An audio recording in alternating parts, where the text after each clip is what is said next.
shimmering light.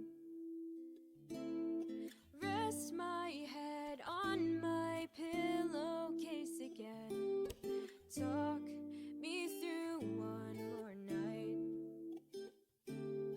Pull my sheets over my head and plug me in. Go live, I'm telling myself it's just 5 more minutes. I'm feeling my eyes getting heavy again, but we won't sleep. No, we won't sleep.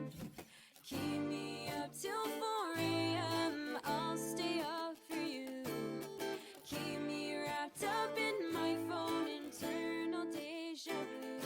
Cause with the audio visual, it's something additional. I hear and see your point of view. Keep me up till 4 a.m. I'll stay up for you.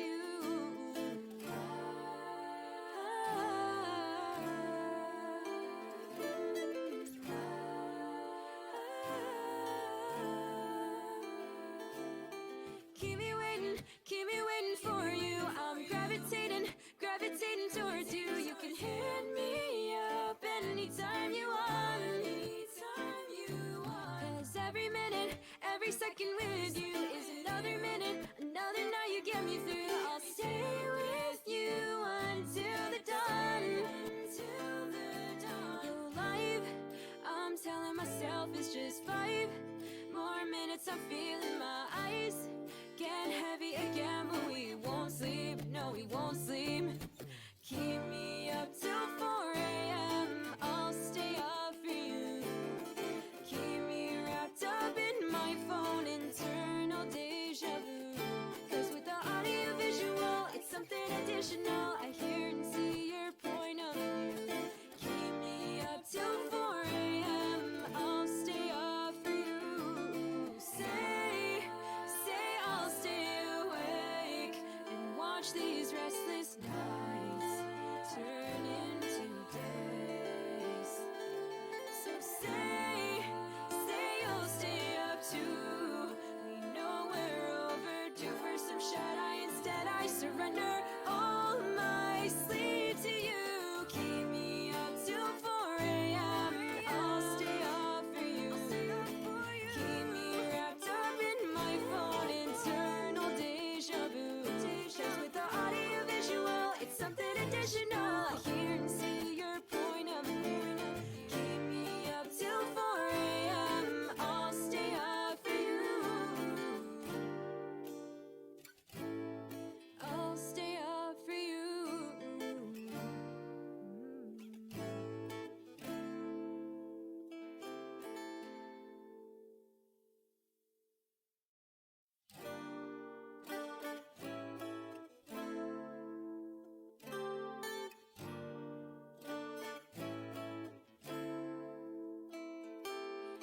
Lost in shimmering light.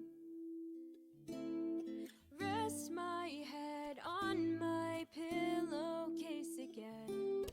Talk me through one more night. Pull my sheets over my head and plug me in. Go live, I'm telling myself it's just 5 more minutes. I'm feeling my eyes getting heavy again, but we won't sleep. No, we won't sleep. Keep me up till 4 a.m. I'll stay up for you. Keep me wrapped up in my phone, internal deja vu. Cause with the audio visual, it's something additional. I hear and see your point of view. Keep me up till 4 a.m. I'll stay up for you.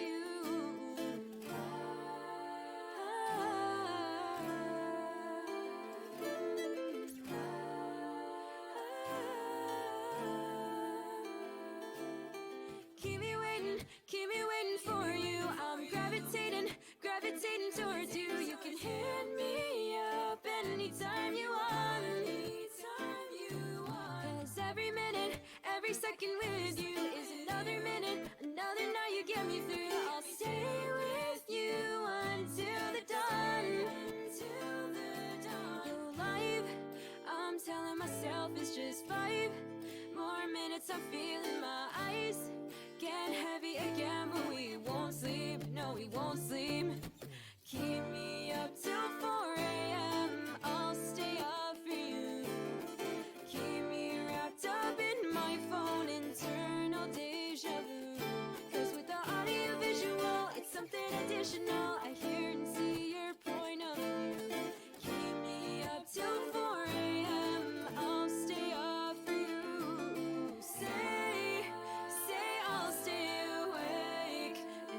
watch these restless nights turn into days.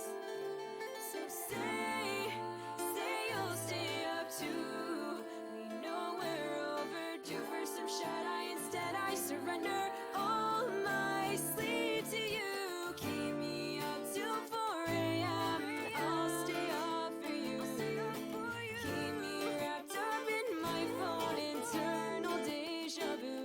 'Cause with the audio visual, it's something additional. I hear and see your point of view. Keep me up till 4 a.m. I'll stay up for you. I'll stay up for you.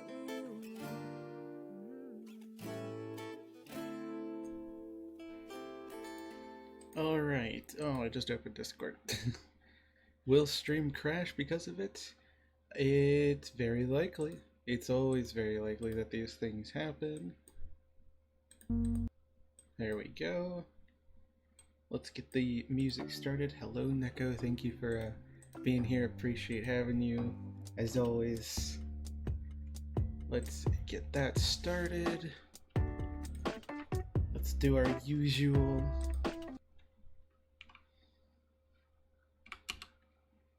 And is music gonna start? There it is.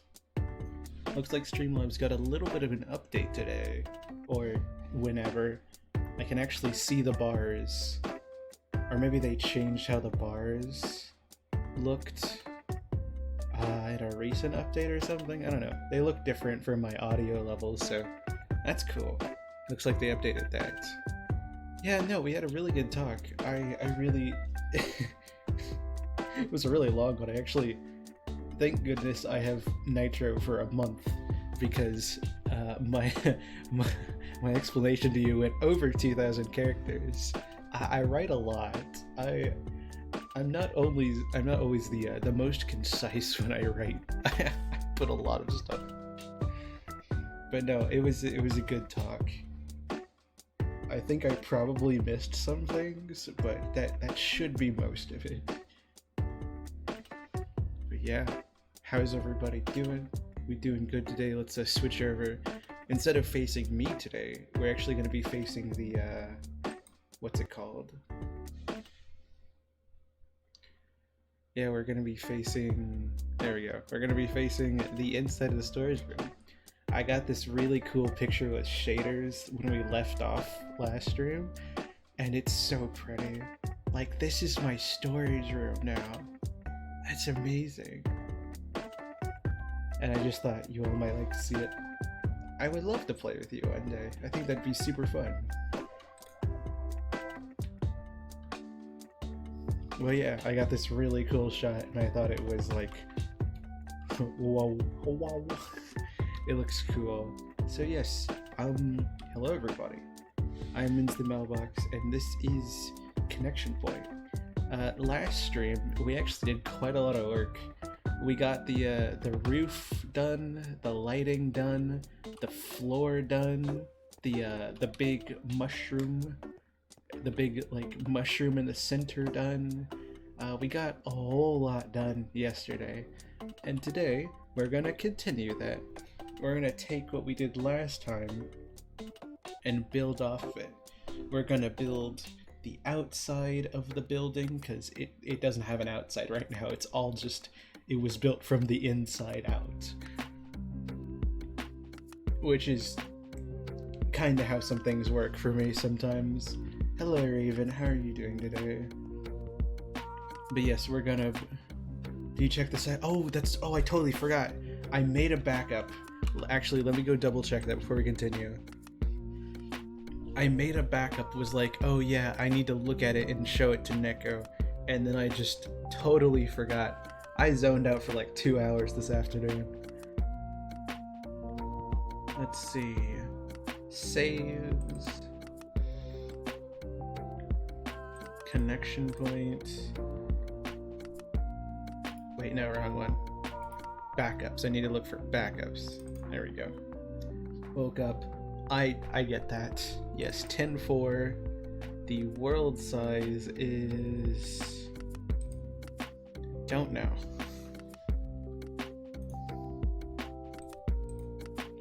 properties. Okay, this is the zip folder, but it says it's 531 megabytes, so like half a gig maybe. And that's all of my exploration, overworld, nether, and end. That should be everything together. Let me check the last one, which was 7/27, so July 27th. Yeah, it was 496. So my world is 531 megabytes big. As of today. As of right before stream. Or as of like this afternoon. There you go.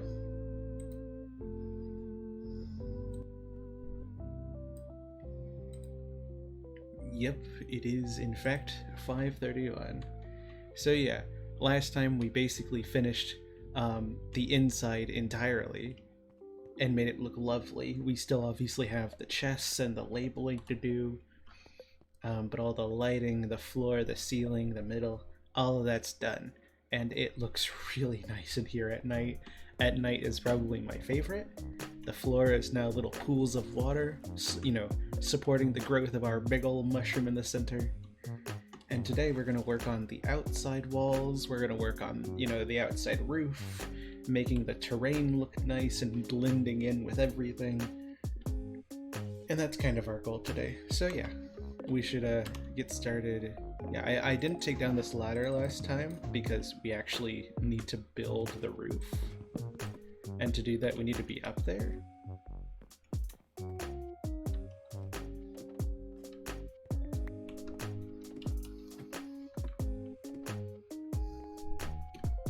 But yeah, this is what we have so far.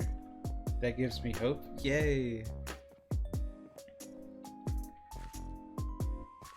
Yeah, even though I've had this world for over 2 years now, I haven't explored a lot. Need to start a new world. Is that a good thing or a bad thing? Is that a yeah, I want to start over, or a, oh no, I have to start over?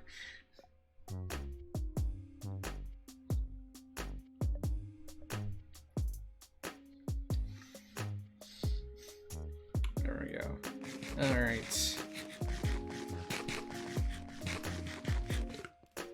There we go. So yeah, if I remember correctly, we did the walkway. And we got most of it done. We got like the connection to the stairs. This is where it'll connect in. This is windows. In fact, yeah, we actually need to make more glass. This is gonna be open as like little, we have some slabs. We could do something like, I don't know. I don't know what we could do, but we could maybe make like little landing pads on both sides, maybe with stairs, just because I'm leaving this open so that we like have ways to fly in. Like we don't have to go through the tree if we don't want to. We can, you know, fly in, land in here, and then go over to our storage room. Oh, that'll feel so nice.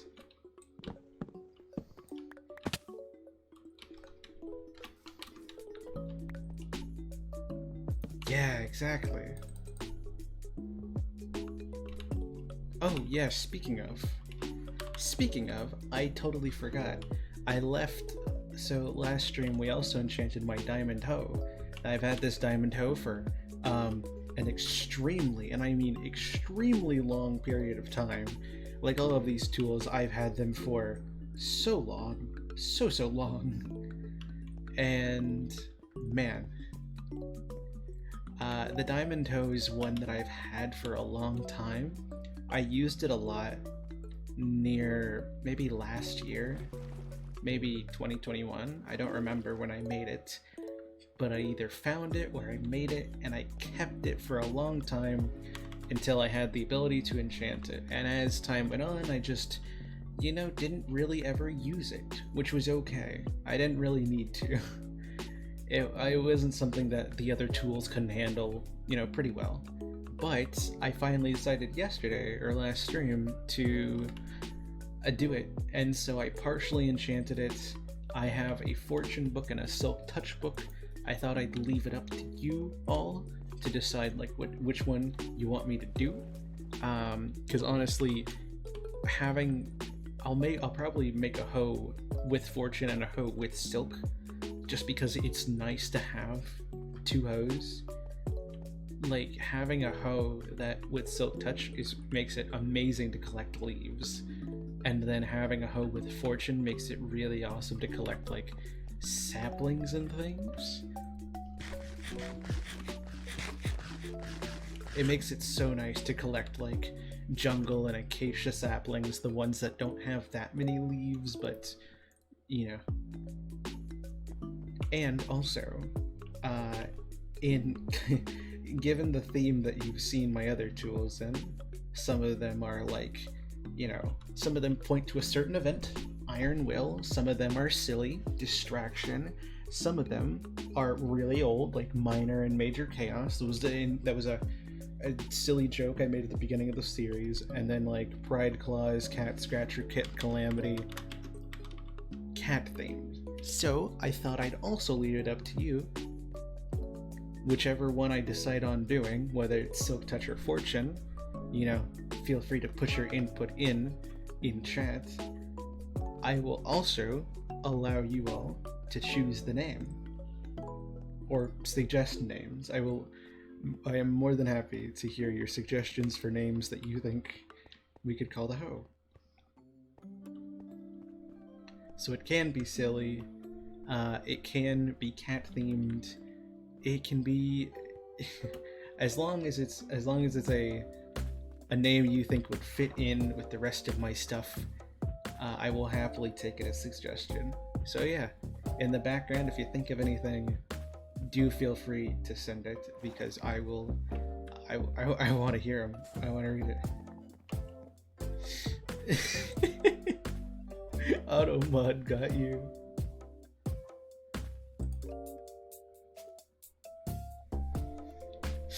Oh, here, there you go. Automod was like, no. Oh, that's funny. That is a funny suggestion. I like that. But yes, I did see the armadillo today. I'm kind of split, because I think the crab claw could be really, really nice. I mean, the crab is cute. It'd be super funny if they made the crabs dance, because then we could have Crab Rave in Minecraft, and I would love that. That would be so cool. If you like, you know, allays and parrots already dance to music. If crabs could too, that would be awesome. But it's like not a requirement. As long as the block reach isn't like a super clunky system, I think it could be really nice, because being able to like, you know, I can't reach this block unless I'm like here. So like, what is that, like 4.5 blocks away? I can punch this. But maybe with the crab claw, you know, I could reach that block over there, which is like more like 8 or 9 blocks away. Because I remember I had some pretty gnarly block reach in V Pumpkin Season 3.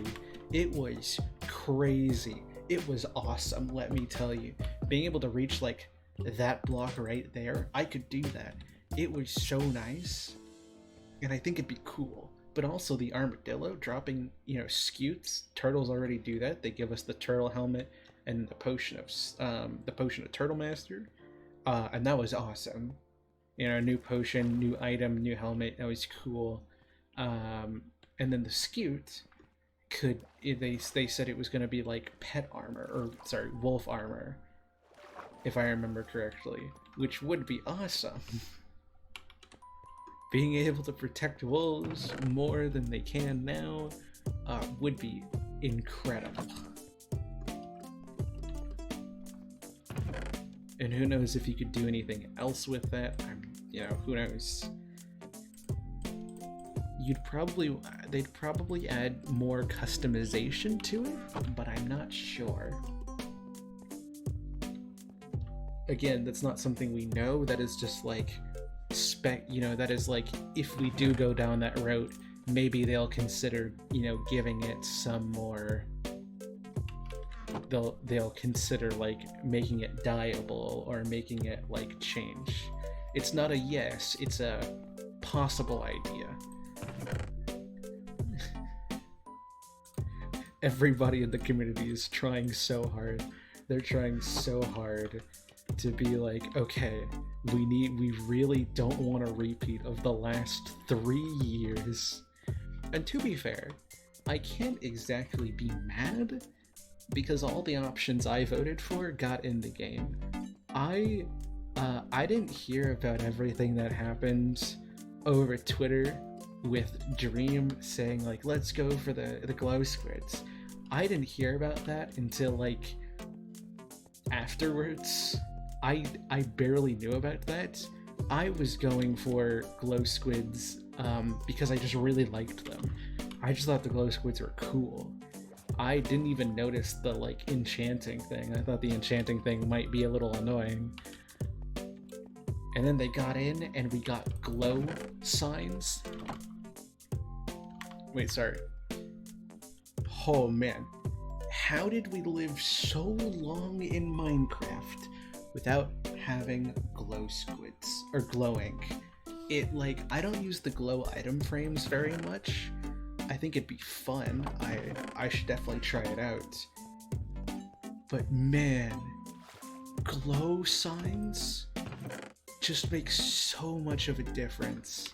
It's so much easier to see signs. It's one of those things that like, if you told somebody that, or if you never mentioned that to anybody, they'd never know, right? None of us would have ever considered like, hey, what if we made signs glowy? Nobody ever thought of that. But in the moment it was given to us, it was like, whoa, this is amazing. I love this. Crafted blocks. Okay, there we go. Glass. Yeah, it sucked that the glow squid had to go like that.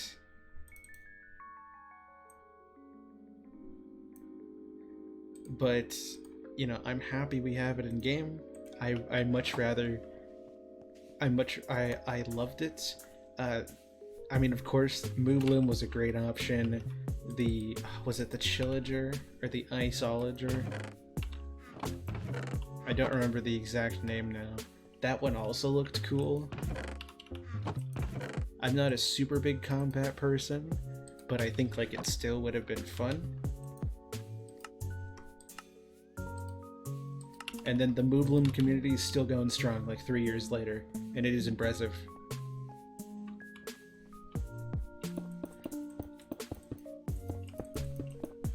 And then I also wanted the ally. I thought the ally was cool.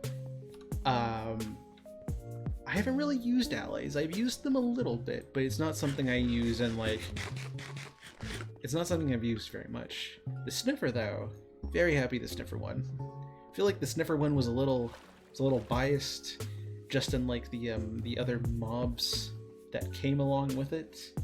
I think the other two options were really cool.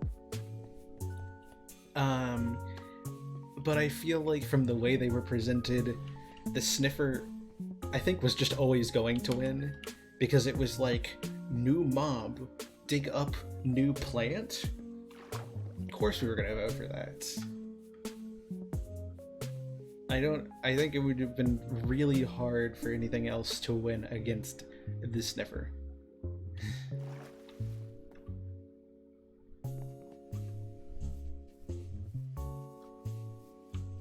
Oh, what is my...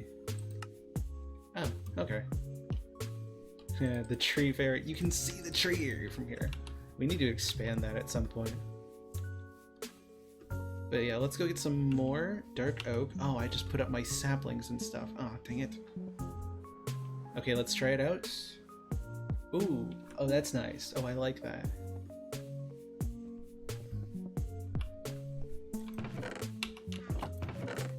Yeah, it's interesting. I think the Moobloom, if it was added, I feel like it needs to be not just the Moobloom. Like, that's the interesting thing. I feel like the Moobloom, if it was added to game, needs to be one of many, right? Like, I like the Moobloom as an idea, and I think it would be really awesome to have that variation of an old Minecraft mob like that. But is my firework gonna run out? Okay. I feel like it wouldn't go to its fullest potential unless it was for like more flowers, not just the dandelion. Like, you could do, like, I don't know, like for swamps you could do the blue orchids, or like the sunflower plants you could do sunflowers. Like, I think variation, if there were more than just one Moobloom variation, it would work really well, because then you not only get like variations of the Moobloom, but you could also do like, oh hey, because this is a cow and it's kind of like a mushroom cow, which is like a mushroom cow, and then you can get different suspicious stews, right, by feeding them flowers. What if, hear me out, so they have these different variations of the Moobloom and they're different flowers, right? Well, you take those and maybe you feed the Mooblooms, whichever one it is, like let's say there's like an allium Moobloom, and maybe, and I don't remember what the allium actually gives you for saturation or for stew, but it could be almost like an inverse of, what is it, like an inverse of a, that would be conflicting a little bit, but imagine, like, let's say the allium gives fire resistance suspicious stew. So then you take the Moobloom and you feed it mushrooms and you get the stew. So it would be like another way to do it.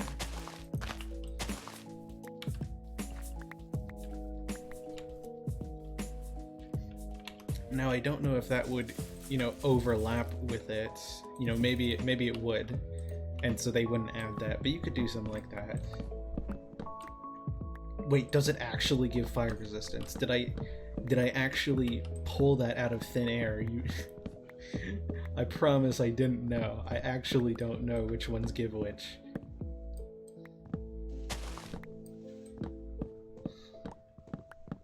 That's hilarious. I didn't think I'd actually get that right.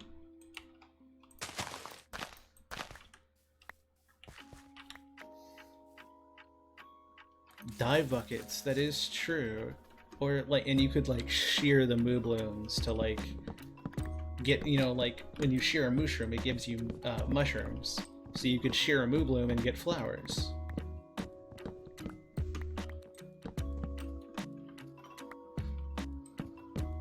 There's more than just like what we're talking about. You could go a lot of different ways with a new mob. It grows flowers. We saw how much you can do with a cow that grows mushrooms. Who knows what you could do with a Moobloom? You could do a lot of things with it. But maybe they'll add it. It does seem to have a pretty strong community going on for it, so maybe it might be like, hey, that one would be cool. But also, I think it'd be hard for them to add it, because even if they liked the idea, if they added a mob from a previous mob vote, ones where they said like, hey, it's only just this mob and nothing else, the other ones won't be added, then they'd have to deal with the fact that now everybody realizes, hey, it's now not just like, oh, something will happen. It's everybody realizing, oh, if we push for it hard enough, you know, there's maybe a chance it'll come back.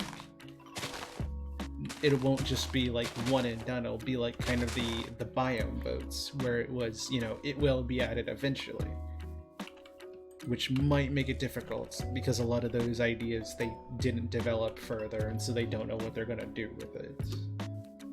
But who knows? It is a tricky thing they have to do to balance all of that, and then all of the people who are like, yes, yeah, we got a Gaslight Gatekeeper of us. Bring us the flower cow. This is a demand. Can I get up? Thank you.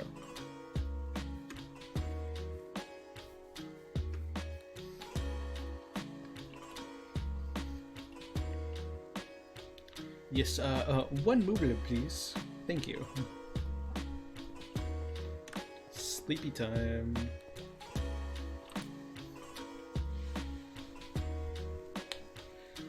But yeah, no, the crab looks cool, the armadillo looks cool.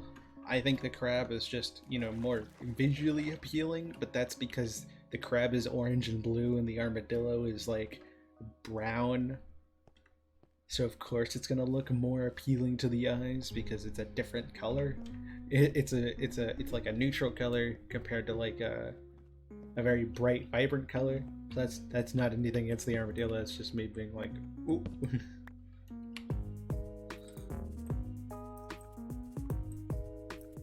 But I'm curious what the third one's going to be. Because once we have the third one, that's when things get really interesting. Because then it'll be deciding, well, which one do we want more? Which I'm not sure I know right now. Like, if I had to choose between crab and armadillo, I'm kind of stuck right now. Because Blockreach would be really nice.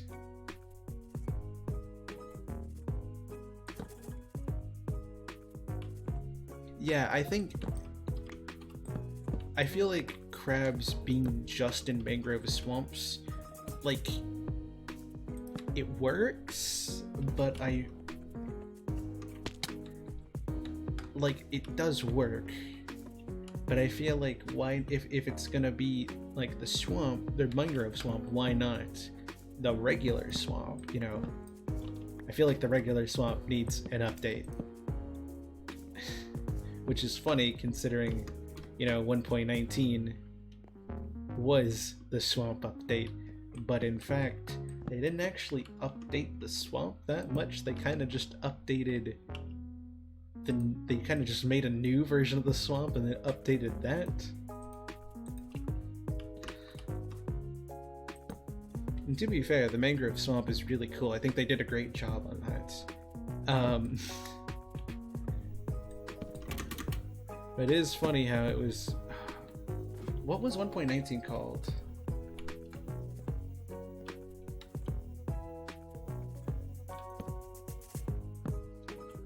I genuinely don't remember now.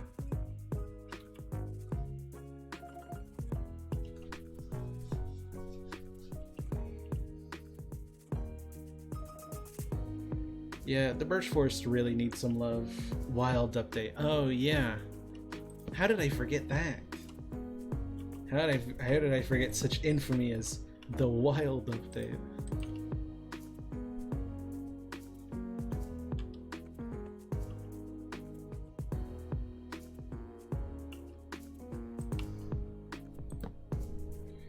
Yeah, I mean, I'm pretty sure we've talked about it here before, but like, yeah, that one rubbed me rubbed me a little wrong, but that was also just a bunch of, you know, miscommunication. Like, I think it's totally fine for them to display, you know, art that they're not going to use because they, you know, had a better idea for it. I think that's totally fine. But then getting on to everybody by saying, like, well, you know, you saw it and you expected it off of previous ideas, but you're dumb and stupid for thinking that way. That one rubbed me the wrong way. But again. Hello, Noodle. No, there is not an exact date yet for Stray. It might be a little... It's going to be a little longer than I anticipated. Hollow Knight has been giving me some trouble. I have been trying to get this one episode out for, I kid you not, a month. And I have had just some trouble trying to finish it. It has been annoying. So unfortunately, it might not be for a while. Which I planned on already. I planned on starting it soon. But... Hollow Knight is giving me some trouble. This episode is taking a long time, and I don't like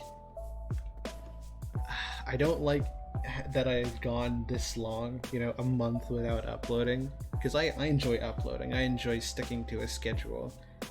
But man, number 20 has been giving me some problems. My brain, I have ADHD. That is something I have. I am genuinely neurodivergent. And man, has this episode been just driving me up the wall. I am making progress on it. I did finish one of the biggest parts, which is only like a minute long. I've been working on this minute, I kid you not, for like 3 weeks now. And it does look really cool. I will say, it does look a lot better than when I started.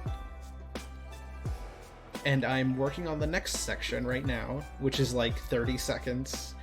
It is the very beginning of the video. The very beginning of the video, I kid you not, is like the most amount of work I've put into something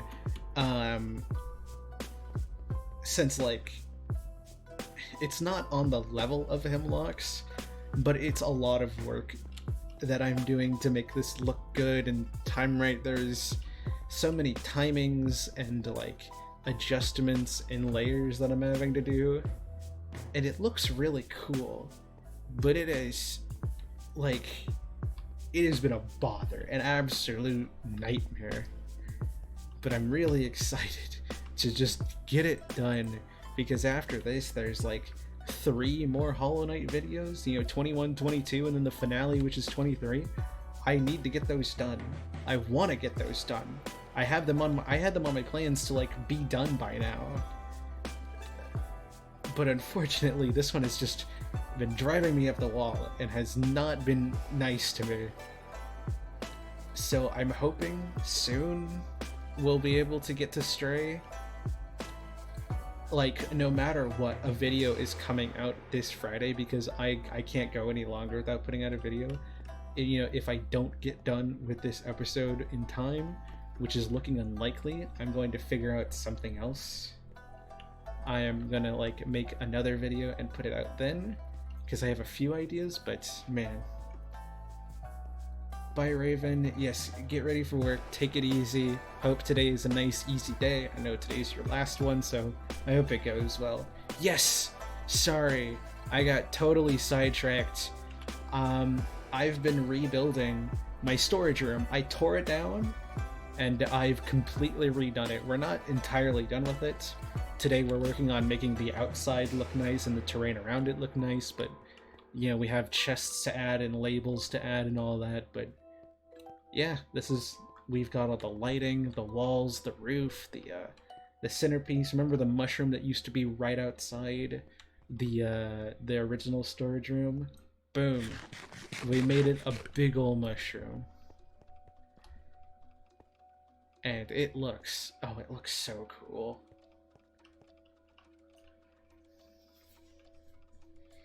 Yeah, Neko, if you... Actually, you might be asleep by the time the stream ends, but in case you aren't, or like before you go to sleep for the night, or whenever you have a chance, could you send me a ping in Discord? And just say it, and just like remind me to send a picture of the storage room, because I took a really cool picture last night, or yesterday, no, after stream I did last stream, or 2 days ago, and I would love to show it. So remind me to send some pictures of the world. afterwards.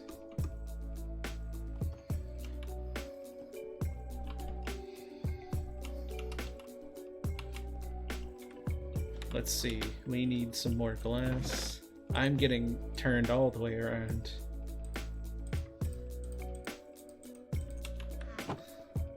I have lost my sense of direction. A full heart.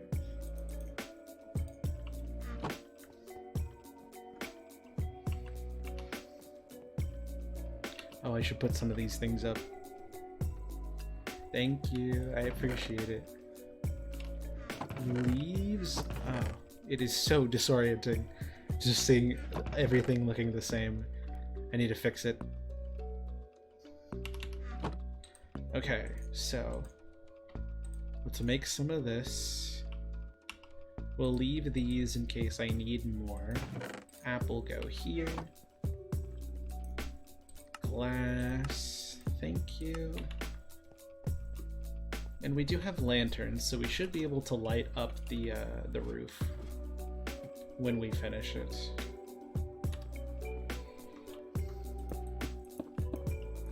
There we go, now we have a nice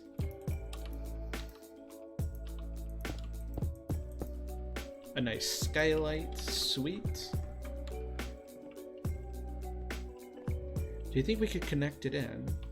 Would it look nice to connect it in? I don't know.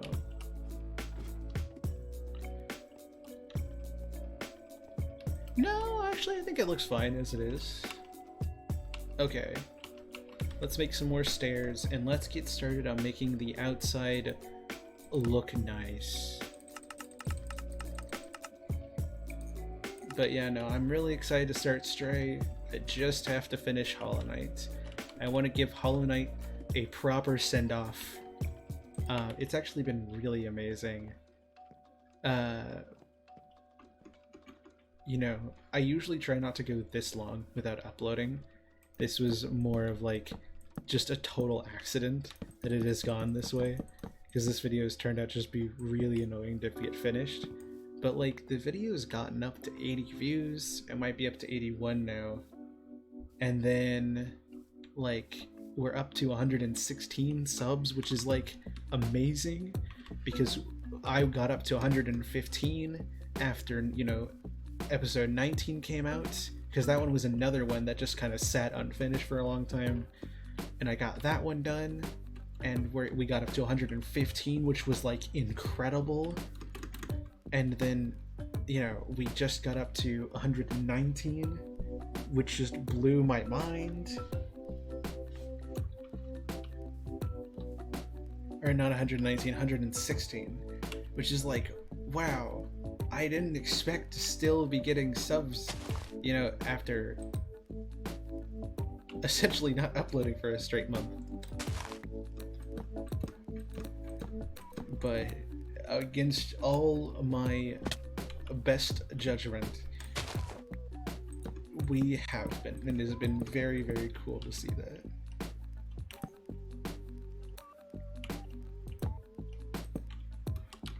Which makes me happy. So we might actually be able to reach 125 by the end of the year. But that is more wishful thinking than anything.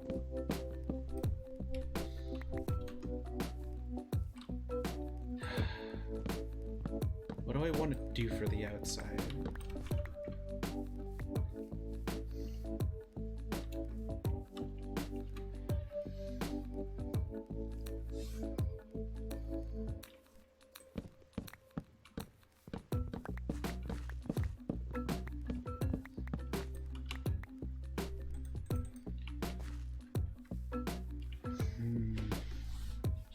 Because we're gonna have a bunch of big empty walls like this.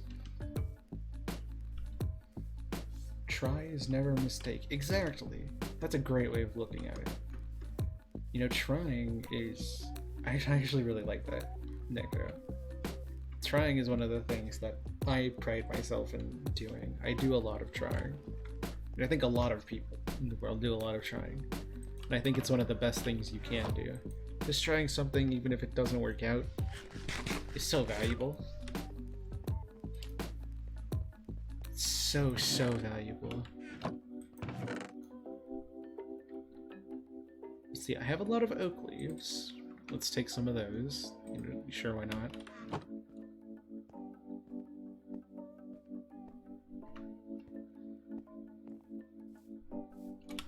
Oh yeah, wait, why don't... let's... maybe if we did something like...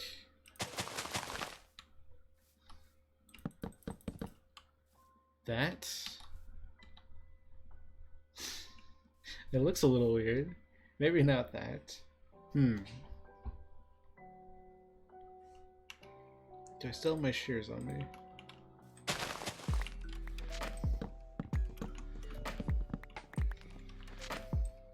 Thank you so much for the hydrate. I did manage to fill up my water bottle. Yes!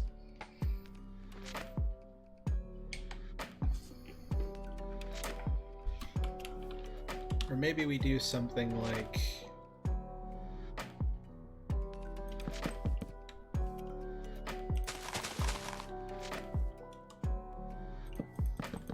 like that, maybe?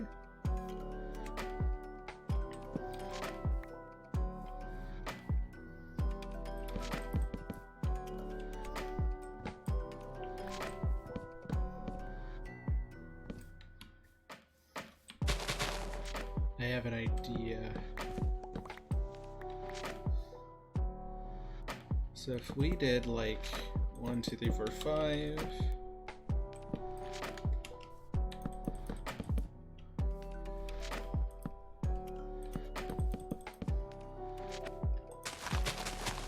Like that.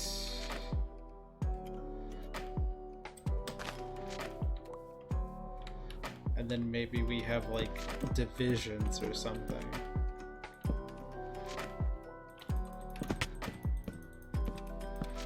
Like between sections like that.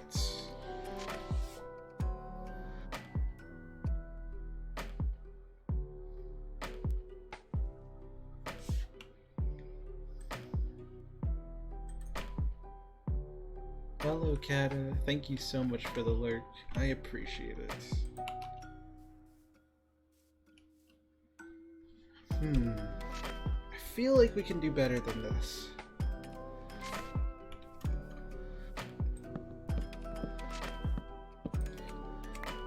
I like the idea. Maybe we do like birch leaves? I think I have a bunch of birch leaves somewhere.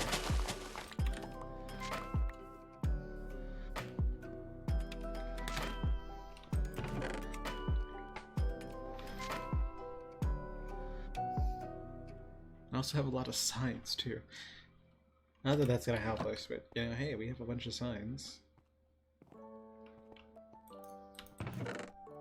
Here's our trims. We got 2 eye armor trims.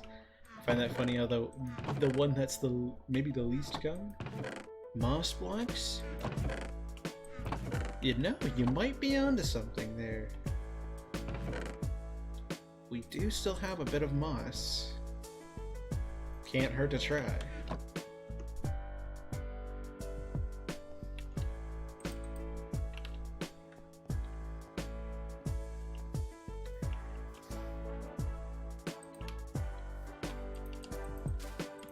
So like a little strip of green there.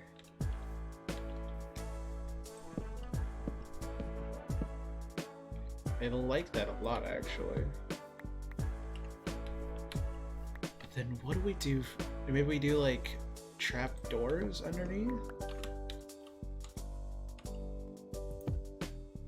That was not intentional. Oops. Because we could also raise that up one and just have the center be like 2 blocks wide.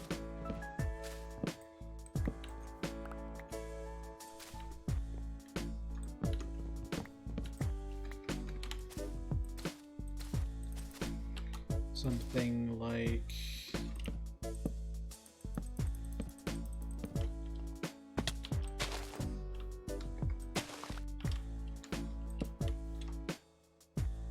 that like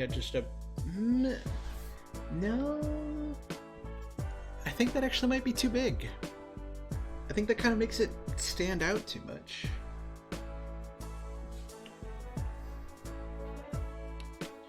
One, 2, 3, 4, Huh, I don't know now. Because I also have this window here, which honestly I could take out like this one, but that is a problem we can figure out later. Because we're dealing with walls like this. So like this one, the median 1, 2, 3, 4, 5, 6, 7, 8, 9, 10. 1, 2, 3, 4. That's 10, so like you have 5 blocks there. Oops. 1, 2, 3, 4, 5. 1, 2, 3, 4, 5. Yeah, that could work with groups of 5. Here, it is just a group of 5. Okay, that works. This one, 1, 2, 3, 4, 5 block. 1, 2, 3, 4, 5 block. So that could be like, we could go in one more and have it be like 6. Or we could do, you know, groups of 4. So 1, 2, 3, 4. Yeah, it would be right there. 1, 2, 3, 4. Something like that.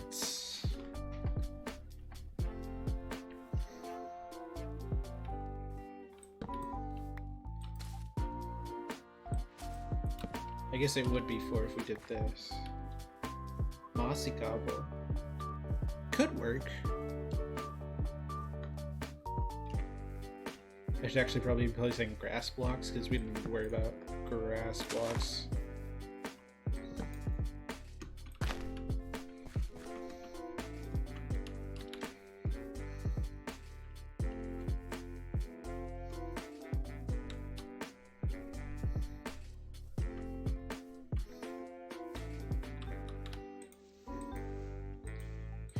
Five.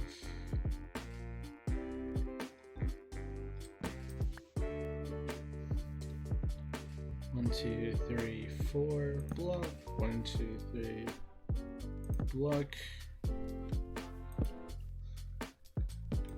Go both ways. Make it 3. 3, 3, 3. That works.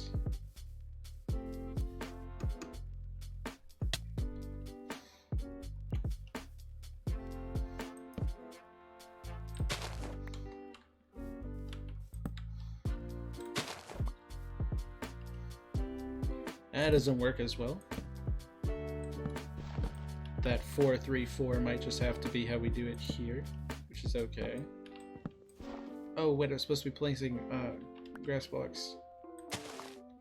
Oops. Oh yeah, wait, no, it's 4 for 4.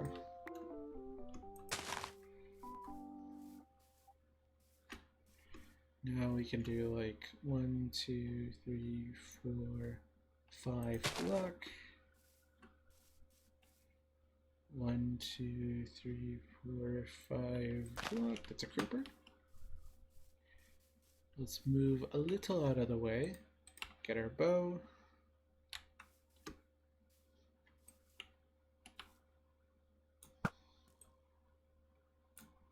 I don't actually know if I looped the music. With Target Circle, every target run is a chance to earn. I did not. And of course my computer lagged right as I'm trying to do that. Okay. Did not loop, but that is a-okay.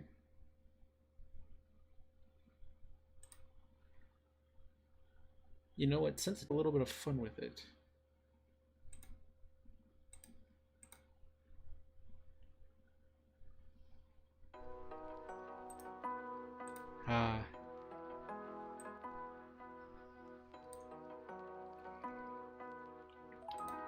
V-Pumpkin Season 1 music. That brings me back.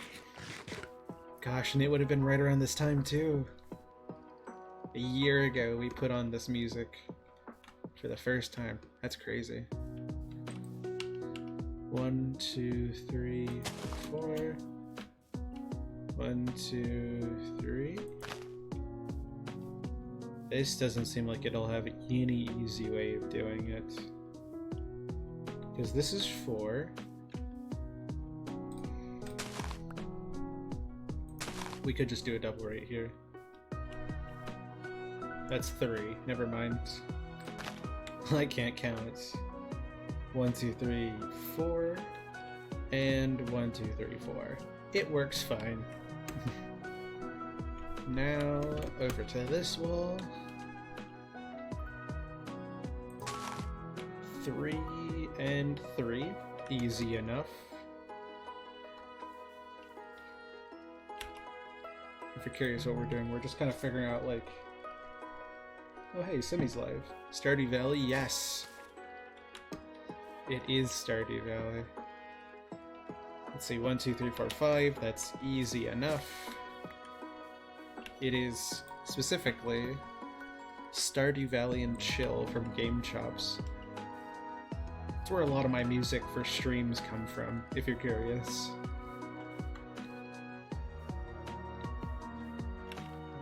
I might actually turn it down just a little bit. But yeah, this is the music we used for V-Pumpkin Season 1 last October.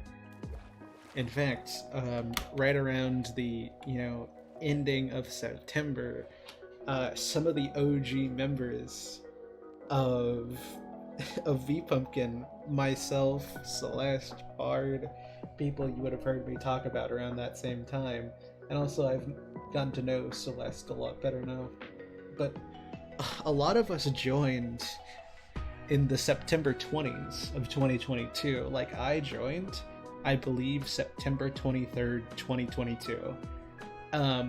So I've been in V-Pumpkin for over a year now.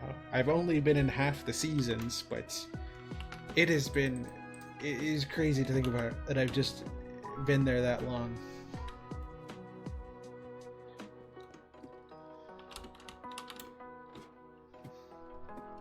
Was it nice? Oh, it was great. Season 1 was interesting because I was a vampire and knew basically none of the mods. I barely touched any of the mods. I think I maybe touched... Was it Ars Nouveau?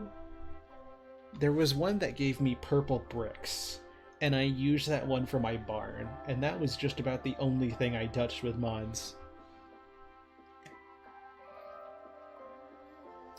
Oh, and stuff like iron, gold, copper, diamond chests. I touched that too, but that was like very basic. I didn't touch very many of the mods, but it made it hard because I was a vampire, and vampires can't eat food.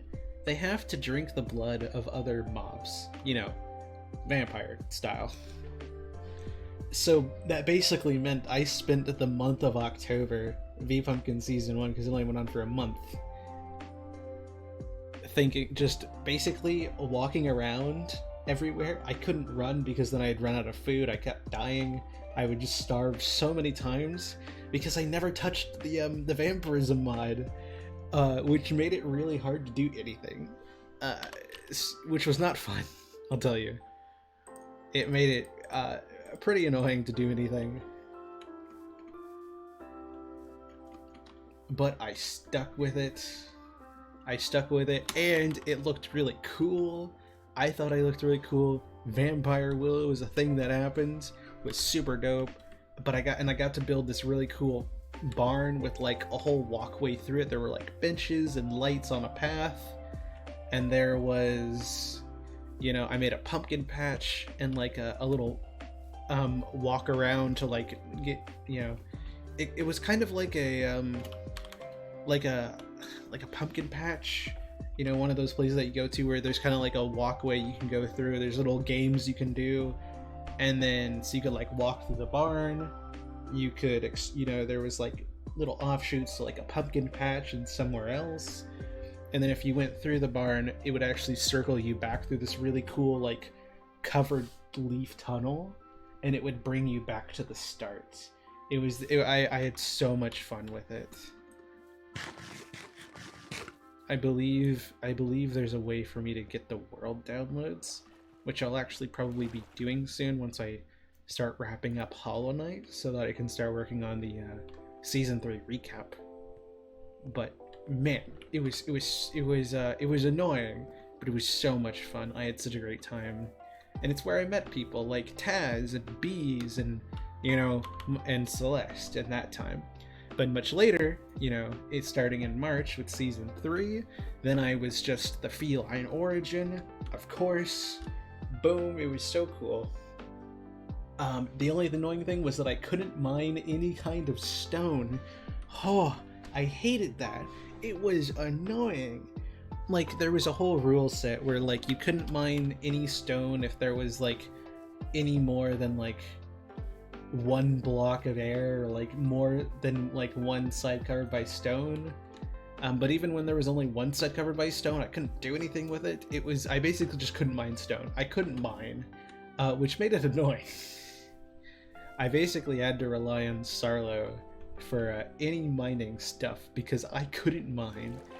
But it was fine because we had botany pots like up to our eyes, up to our mouths. It was crazy how many botany pots we had.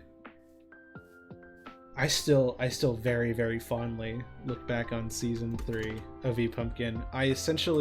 We had this really cool thing going on because if I remember correctly, the original group that was what was our name? The Cool People Club. It was the Cool People Club. The first day happened, and a lot of us spent a lot of time just walking around looking for places to settle. I was gonna settle by myself and just keep looking for people, because one of my goals for season 3 was to not do what I did in season 1, which was barely interact with anybody. And I wanted to interact with people. I wanted to have streams where I could talk with people and like collab with other people and stuff. But I ended up getting picked up by Retrace, who picked up a bunch of us. In fact, it was, let's see, the Cool People Club was 5 people. It was Retrace, Mimsy, Bunny, Sarlo, and myself. I was the last one to get picked up. I believe Mimsy either got sick or was working on other projects. Bunny's computer just absolutely failed, like actually crashed and couldn't. And then even when she got it working, it couldn't handle the mod pack because it was so ridiculous, like crazy big, that it just her computer couldn't load it. And then Retrace, I don't think, just didn't play much on the season, so it ended up just being Sarlo and I. Good old Captain and her cat, and we were the dynamic duo of that season. It was so funny because everybody else, and I kid you not, everybody else who was on the server, or like was fairly active on the server, was basically a god. I don't say that lightly. I literally mean everybody who played regularly on the server, and interacted with everybody, was essentially, they all knew the mods really well and basically got really, really overpowered really, really fast. But the funny thing was, the captain and I, we didn't know, it was one of our first times getting into modded. I believe Sarlo had done modded before, but it had been a while. I believe season 3 was actually their first time back into playing Minecraft or modded Minecraft in a while, like a long time. And then of course I just wanted to do season 3 because I missed out on season 2. I was taking a break. By the end of the season, we were definitely doing well off for ourselves, but we were nowhere near the level that everybody else was. So we had this, I made up this joke that it was like that everybody else in the server was like gods, right? They were all gods. They all like could, they could fly and do 1,000,000 damage and could like do anything they wanted. It was basically creative god mode at that point. And then there was just the two of us just playing our little Minecraft game and just hanging out and seeing what was going on, just being like, oh hey. So we had this ongoing joke where it was like everybody else in the server was like, oh look at them, they're so cute, they're so small. And then it was just us just playing with our botany pots and making a little base for ourselves while they were off doing everything else. Season 3 was awesome though, because I got to meet so many people. I met Sarlo, I met Puzzle, I got to basically re-meet Celeste and interact with them, and we're now good friends. I met Xander, I met, gosh, who else did I meet? There were so many people I met that season. It was the start of so much, and a lot of the people that were active during that season I still talk to pretty regularly. It was just such a great experience. It really was everything I was looking for. I got to try out a bunch of new mods. I tried out I think Sarlo went into Ars Nouveau, and then we went into the botany pots. I did a little bit of that. I believe Sarlo also did create. Let's see, what did I do? I did, oh my gosh, I have the playlist. Hello Kiri, sorry, I'm gushing about season 3 of V Pumpkin. It was good memories, so many good memories. Here, let me pull up the playlist. V Pumpkin Season 3. New adventure begins, exploring storage solution, diving into mods. Oh, botany. No. There was a mod called... Oh, I dived into mana, the enchanting stuff. I made my own home. I got armor. Oh gosh, what was it? I dived into modding spawners, because you could do that. There was a whole thing where you could change what spawners did. I did that. We had a upgraded storage system, and then we eventually got into, I believe Sarlo got into getting us a, what was it called? It was gosh, I've talked about this. I know the name. It wasn't Create, it was, what's the storage mod that everybody talks about? That's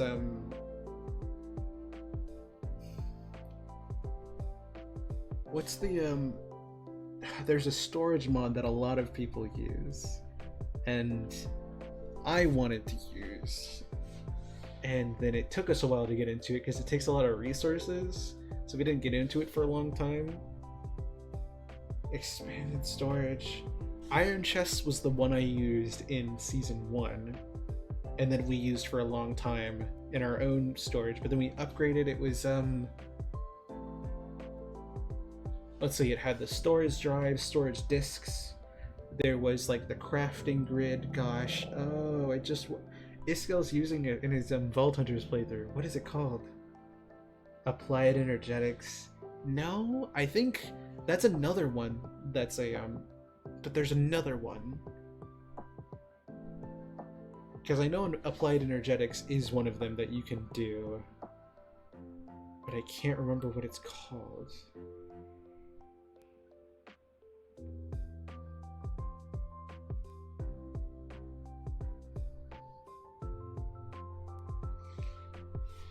Refined storage! There it is.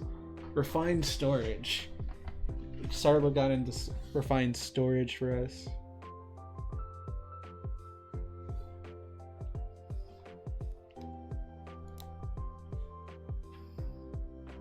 But that was closer to the end.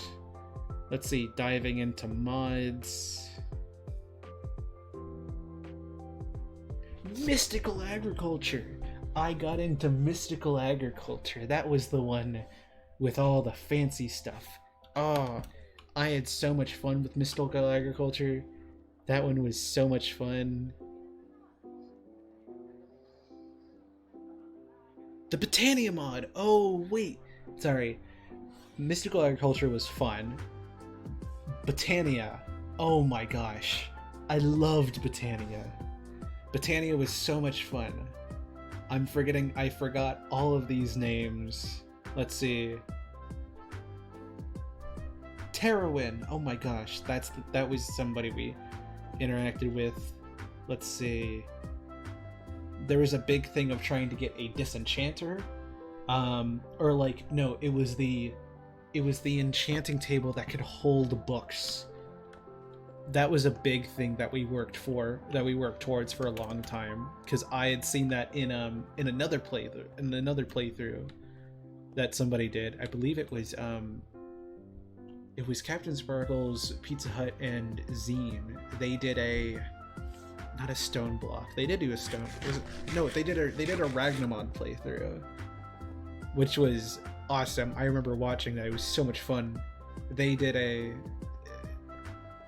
used things like Refined Storage and Botania and Applied Energistics, so I knew a lot of these mods, but I had never played with them. Man, it was so much fun. So they had in that playthrough they had this basically enchanting table block, or this bookshelf that could just hold all of your books. It could just hold all of them. It was incredible, but it was super expensive to make. So that was a big thing that I worked towards with Sarlo's help, was getting to that point.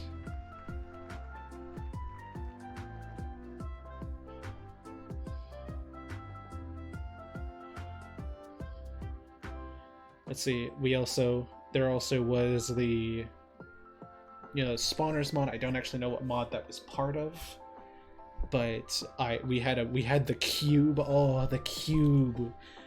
I basically made this big box around a spawner, and then it just spawned stuff and get XP that way, and we figured out how to collect it. It was a big thing. Let's see. Then I started making my house,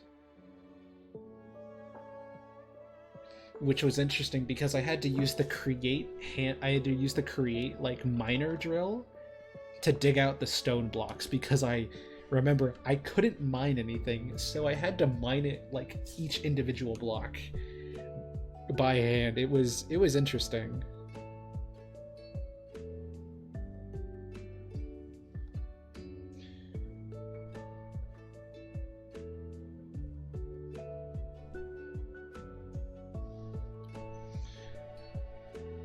Then I built my home throughout 9, 10, and 11.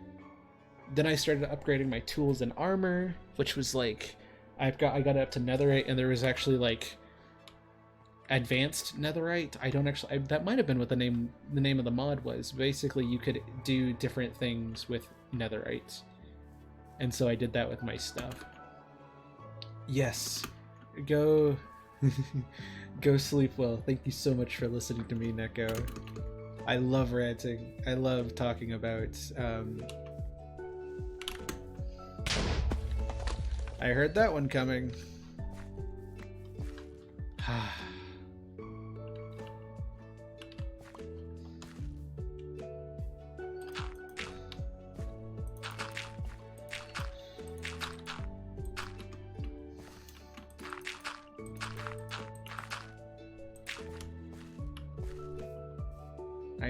I enjoyed having you here. It was a lot of fun having you here. I don't know if you're still here, Carrie, but if you are, I am nearing the end of my talk, so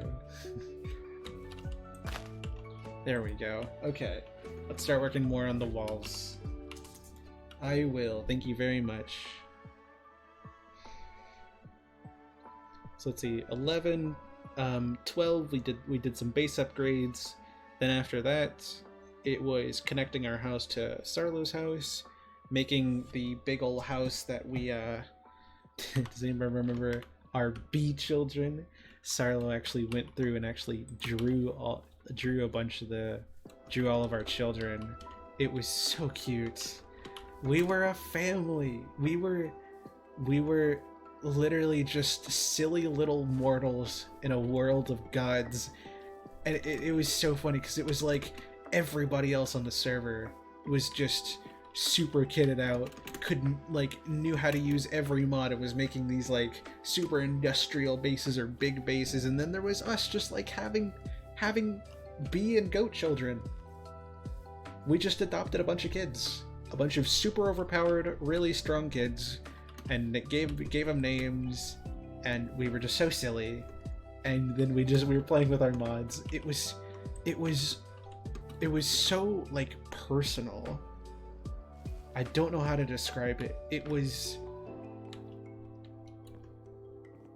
felt like home, which is really weird because it was a server that for a long time I never even heard about. I only heard about it at the end of last year, and I only played on season 1, and here I was with a bunch of people that I'd only known for a few months, playing with this person I hadn't known before March even started. And by the end of the season, gosh, the world felt like home.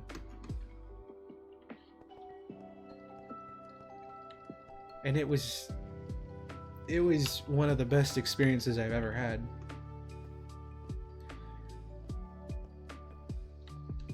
Which is not what I thought I was going to get when I started the season. I'm gonna be honest. When the season started, I didn't think I was gonna get that. I didn't think I was going to... of course, when season 1 happened, I loved my barn. And seeing people talk about season 2, it was lovely because that was the winter season, everything with Christmas. People did some amazing builds there too. Of course, I didn't play on it, but like it was incredible, some of the things that people did. And there was just something special about season 3. Maybe it was just the one that I played on, so I just got used to it more, There could have been so many things that led to it. But it was something like truly unique. It was a multiplayer experience that wasn't with people that I knew or interacted with a lot. Man, if NECA was still here, I would tell them the Mossy Cobble was a great idea. It is. It was an experience that I didn't know I needed until it happened. And then I realized I found one of the best things to ever happen to me. And I mean that genuinely.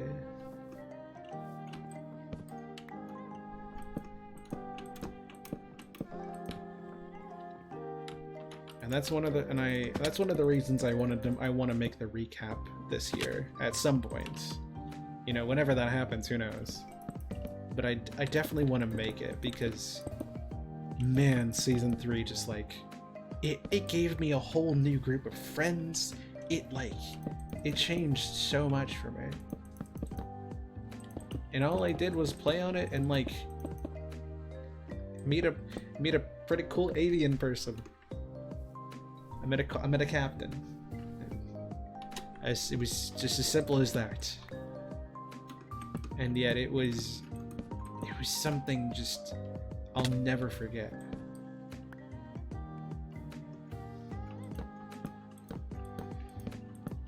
The music's not helping. The music is making me think back, but good memories. Lots of good memories. Yeah, now season 4 is in full swing. I haven't been on since the beginning.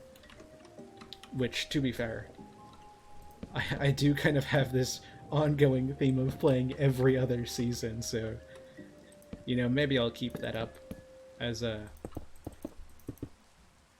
season 4 comes to its close, maybe in a few months' time.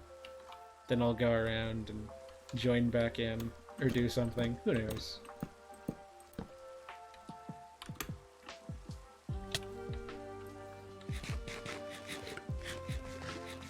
but it was an experience like no other. It was just a good one.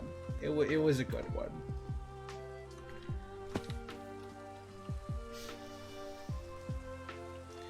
I really like this design on the outside. I gotta say, I love it a lot. The mossy cobble was a great idea. I didn't think it would work, but Neko just has some great ideas.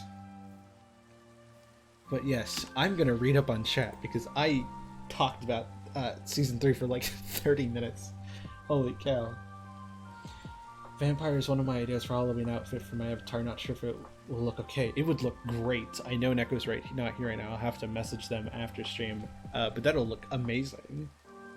Kiri, you joined. We're having a wonderful day. Morning is going great. That's awesome. I'm so happy to hear that. Happy to read it. What an experience. Accidental lore is best lore. It was so much fun.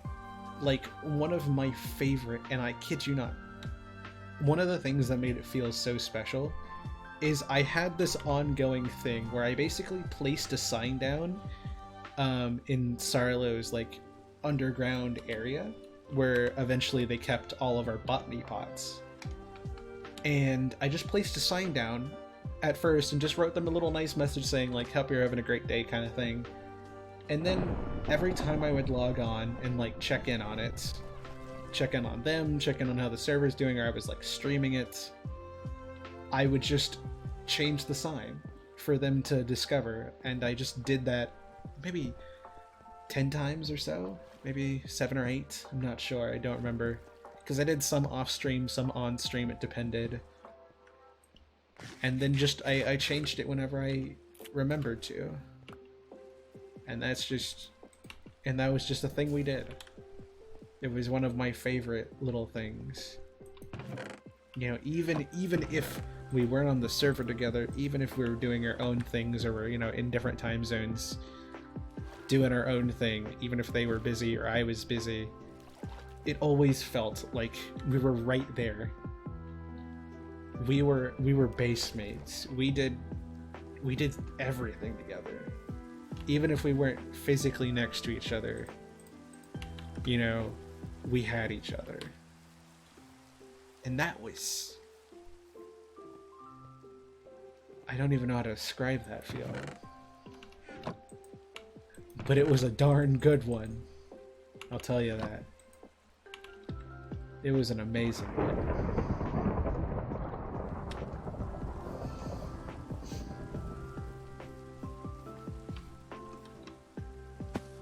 It is one I am very thankful for. Especially now that things have calmed down, or things are calming down in my own personal life. Looking back on a lot of the things I did in the earlier parts of the year really make me happy. Because I had a wild year. Like without V-Pumpkin Season 3, I wouldn't have had a debut. Because if we didn't have V-Pumpkin Season 3 or I didn't join, Puzzle never would have come over to our base, and we wouldn't have been like little test subjects for Puzzle to experiment on and like try things out. And because of that, we had like a whole area in our base where we were just like, yes, Puzzle, go crazy. Let's see what crazy ideas you're testing out now. Let's have some fun. There was the bounce pads, that was super fun. But if I had never met Puzzle through that, I wouldn't have had a debut. Because Puzzle was the one who started everything. And eventually I had a lot of help from a lot of people, a lot of good friends to help me get there. But Puzzle started all of it. It is something I am very, very grateful for them for.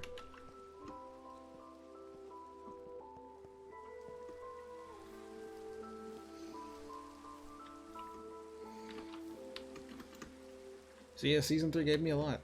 It gave me a lot to think about, a lot to remember, and a lot to cherish.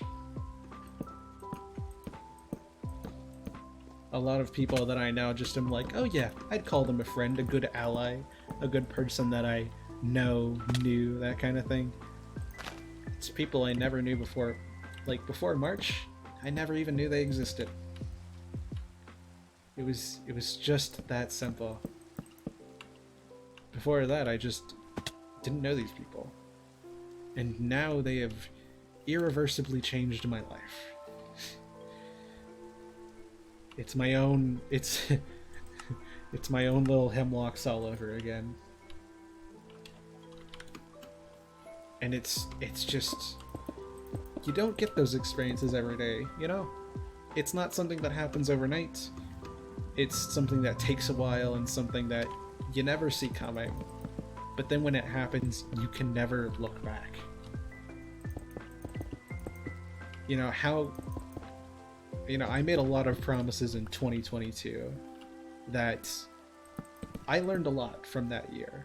You know, I learned how to, you know, be myself. I learned how to take care of, you know, myself and my health, how to, like, genuinely, like, be happy.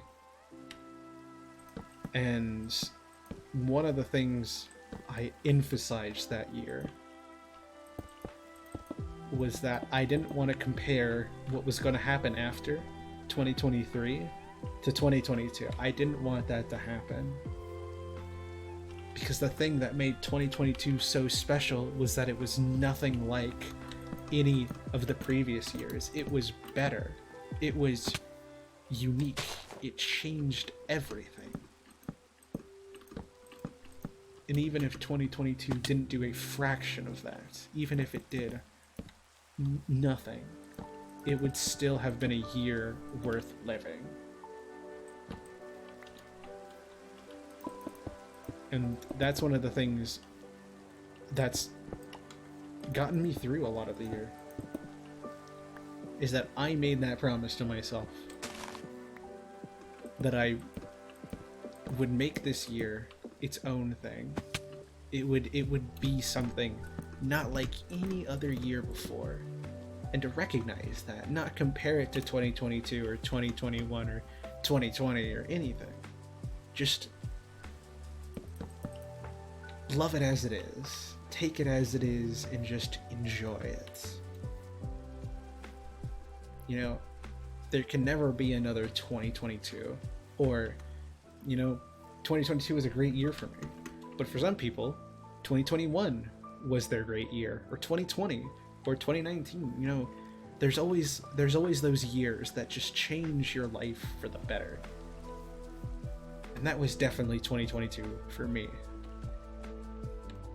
But if you spend your life trying to live for those perfect years, then you're just going to end up missing out on all the great moments in between. Because a perfect year is never made by just trying to make it like the year before or like 2 years before. There will never be another 2022, and that's okay. Even if there will never be another 2022, you know what there will be? A 2023, a 2024, a 2025. That year was amazing. But why can't this year also be? There are always going to be ups and downs. There are always going to be positives and negatives. There will always be tragedies and grieving and loss and heartbreak. But there will also be new opportunities, new possibilities, new avenues, new friends, new possibilities, new jobs, new relationships. There will always be something different. Your life is always moving forward. And whatever that means, you might as well take it.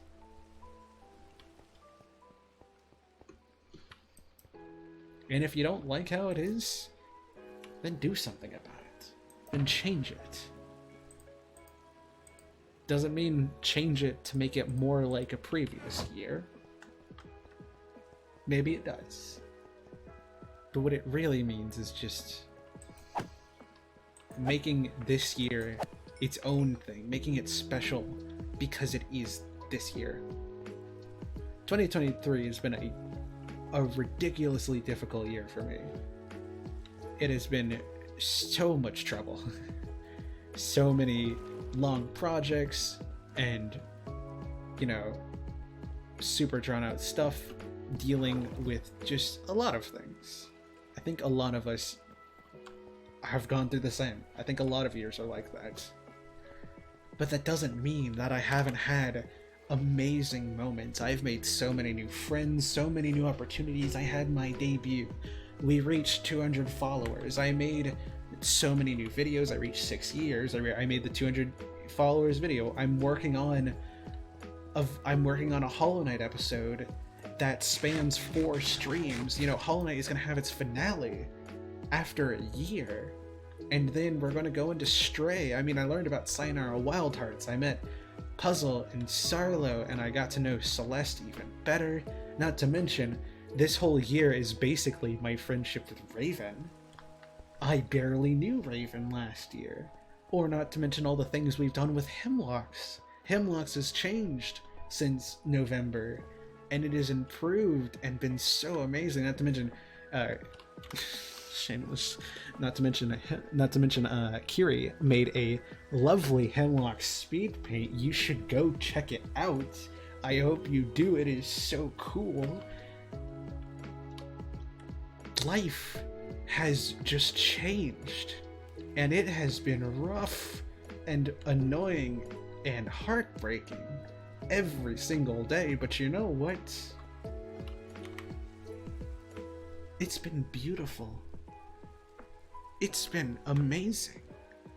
I can't imagine going back to before I had the storage building, before I had my tree, before Connection Point. You know, we have an Elytra and netherite armor. I didn't have that when the year began. When the year began, I hadn't even finished my trading hall. This year may have been really difficult for me, but so many good things have come out of it that I can't imagine just going back. If I stopped at 2022, I wouldn't have gotten all of the good experiences I made out of 2023. And that's kind of the point.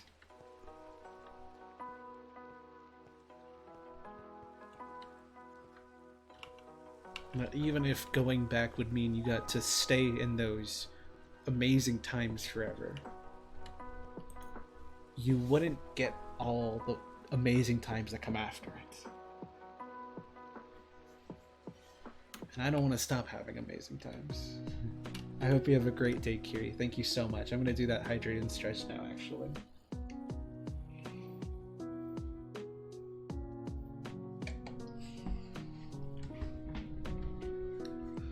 Ooh, oh, that stretch is nice.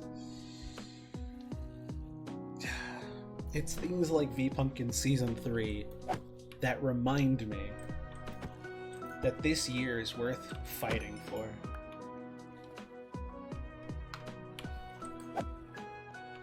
Is that how all of you keep getting in? Bad.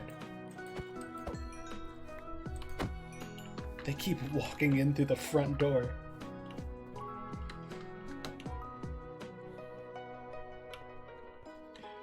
But it's things like V-Pumpkin Season 3 that, especially during Season 3, I was having a really tough time. It was during a really rough period in my own life. But yet, I have nothing but extremely fond memories of it. It's things like those that give me, you know, the motivation to keep going, to keep fighting. Because of course, I want to make my own life better. I want to see a future that's better than the tough times now. But you know what? I also want to just have a good day. And even if it won't be a good day, maybe tomorrow will be better. You know? There's always little moments in every bad day that are lovely.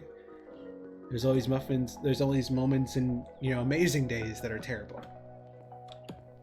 But that doesn't mean that they're any less worth fighting for. And I want to fight for them. I want to look back, you know, next year, 2 years from now, and maybe even at the end of the year and think, wow, that year was rough, and it was terrible, and it sucked. But I made it to the end, and I made some of the best friends, the best memories, the best experiences that I'm going to remember for a very long time. So maybe it did suck, but I made it not suck. I made it worth going through that year. Everybody made it worth going through that year. And I won't forget that.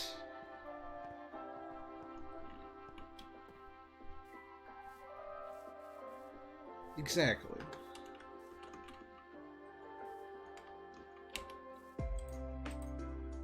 I need more cobblestone. That's what I've been running around. This is one of the reasons I want to make a recap so bad, because I can't think about Season 3 without just being reminded of how everything it is. It literally was a bright light in the middle of a very rough period for me. And it just,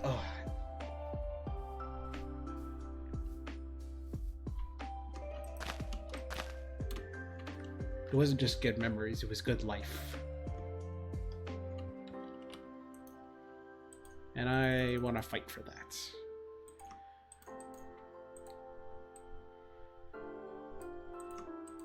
I think that's worth fighting for.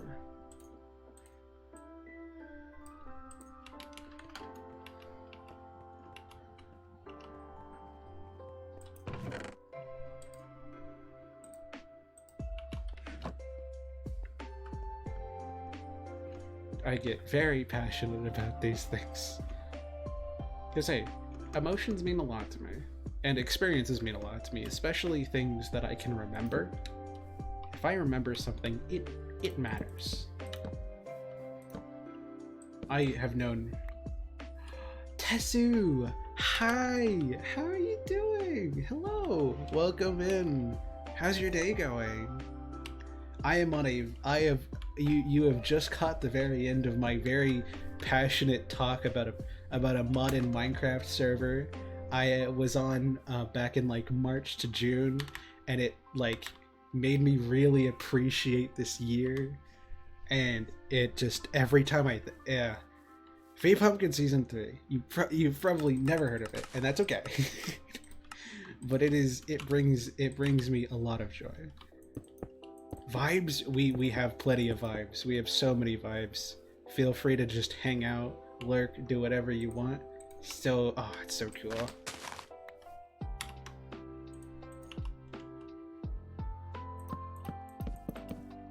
And that's another thing, you know what? How could I forget? Another great thing of this year is like, before 2023, before like August, I didn't even know there was such a thing as a Bishonen Prince.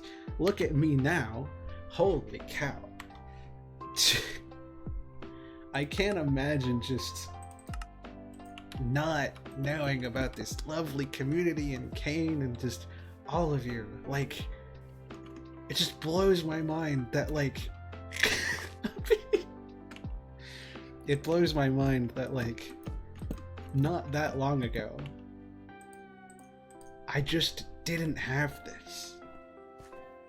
And now I'm a part of this like super lovely and super sweet and very, very skilled community that are all very kind and just love talking about things. It makes me smile. I am very sappy right now. I apologize.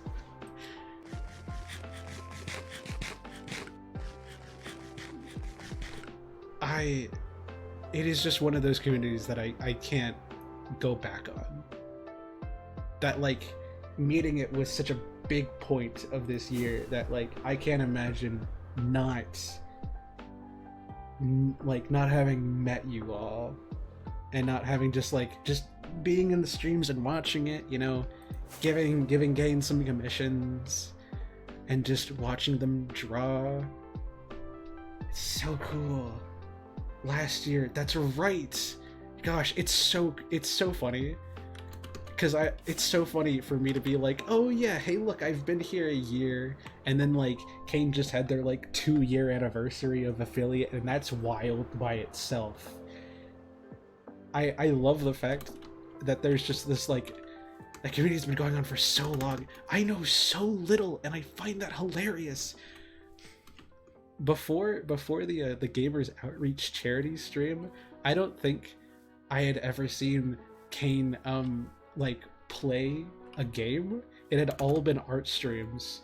I find that hilarious that there was like this huge part of their channel which was like playing games like Dead by Daylight and even some Genshin Impact. And all I like heard whispers. I was listening to the rumors. I was like, what? This was a thing they did? That's crazy. And it's like they could have done it like the day before I started watching and I would have no idea. I find that so funny how like I find it so funny just like joining in a community so late and just being like, hello, what's going on? I am new, I am small, I am baby. What is going on? But it is just, from what I've seen of Dead by Daylight, it looks like a lot of fun. I've heard about the game for a long time. I mean a long time, like 3 years now. But I've never seen gameplay for it until I watched Kane's stream, and it looked like fun. Sand Undertale, hello Switch. Hi, we're talking about stuff. I am on a very impassionate rant about 2023 and the amazing communities I've met this year. Holy cow. And Rose is here too. Holy cow, we've got people from every community. We have like Raven from Mashup, we have like Tessu from Kane's community, we got Switch from Aspen's community, we got, holy cow, Kiri was here from Hemlocks, we had Neko from like, wow, okay, we've got a little bit of everything here. DVD hurts my brain, that's fair, that is so fair.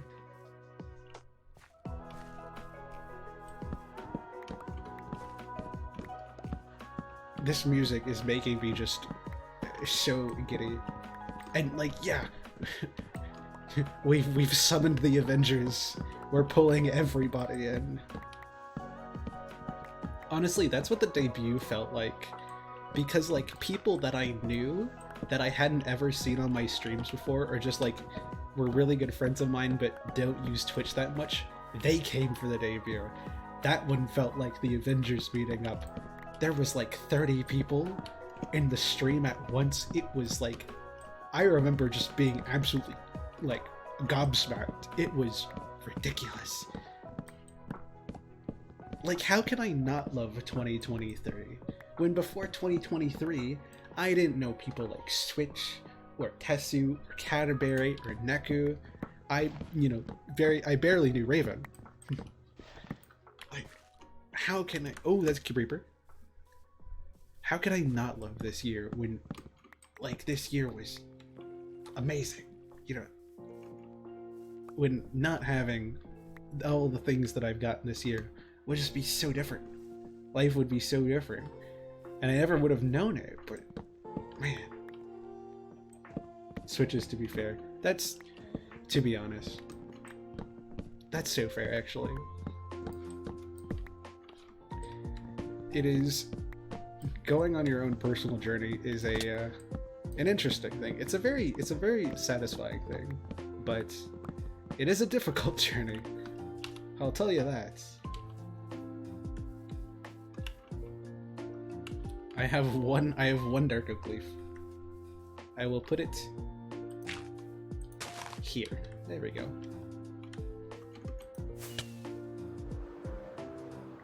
Alright, let's black. This is the wrong way. This way. But I've raided into Kane quite a few times at this point. But it's genuinely amazing just how well and how fast I connected into the whole community. I haven't had an experience like that in a while. Like the moment I started watching that first stream when I want to say when Toybox Raid came, not like the 15th or something. It blows my mind that like if Toybox had raided anybody else that day, because sometimes I don't even follow raid, sometimes I just like don't. Usually I will, but sometimes I don't. Like if it had been anybody else, I never would have known. I never would have like had this like community that I love. In like watching their streams are so much fun. I love participating in them, and it always blows my mind to have things like that where it's like it would have been so easy to change what would have happened that it's a little crazy. It could have so easily been anything different, and yet it wasn't. And in turn, we got this outcome, this timeline. I love that.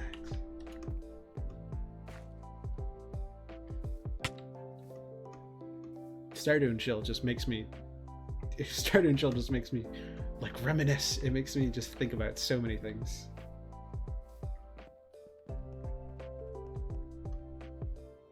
I am going on a whole rant today. I've probably confused everybody, and that is a-okay. Is everybody still having a good time? We still having fun here? I may actually need more moss blocks. I don't think I have enough. Or actually, where's my vine collection? Don't I have a whole thing of vines? I don't think I need to use all of my moss.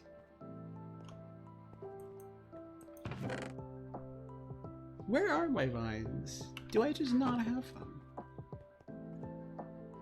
That's my normal state, exactly. You can't confuse me, I'm already confused.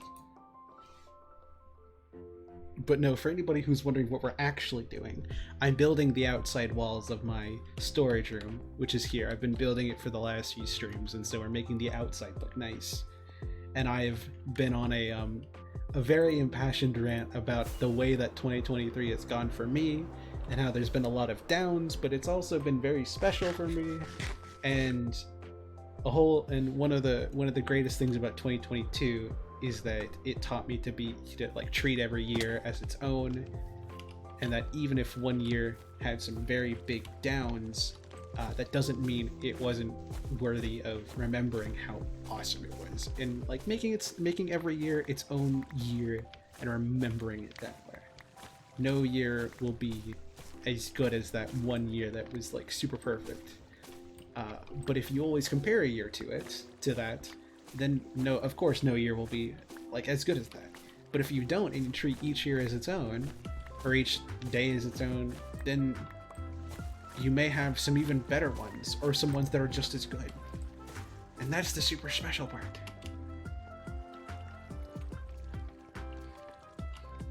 Without comparison, you can get some amazing things. I really need to bring this enchanting table over. And also maybe put the vine farm closer to my base. To be fair though, it does give me a reason to come out here and just try. Oh yeah, we have multiple ways of making it now. That's right.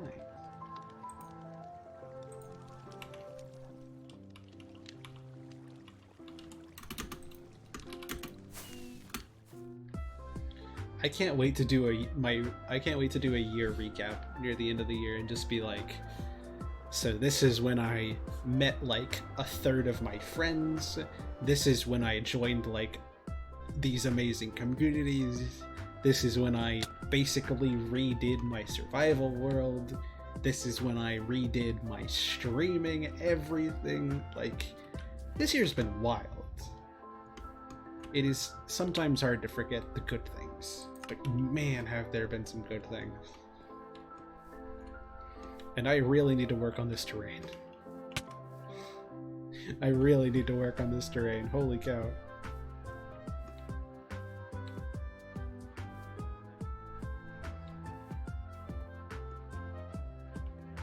I did things. Hey, that's awesome.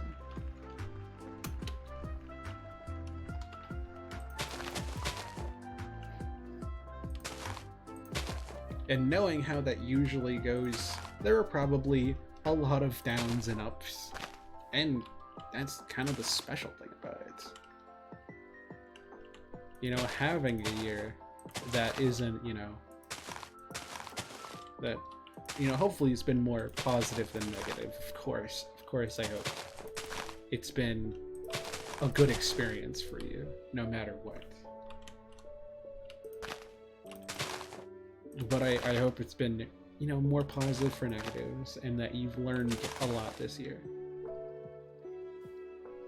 That, I think, is like a really special thing. Learning and growing as a person is a very important thing to me.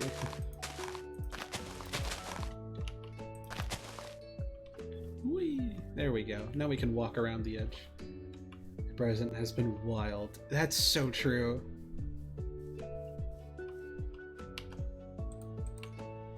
Gosh, I started last year, like, not even knowing what I was going to do after school ended, and here I am.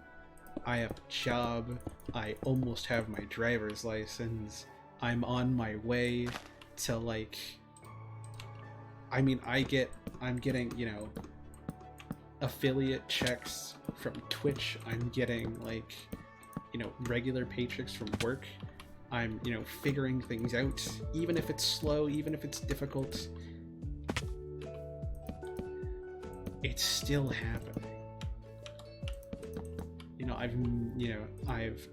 I've actually gotten, really? I mean, I guess I can't be like too super surprised at that, but wow, really?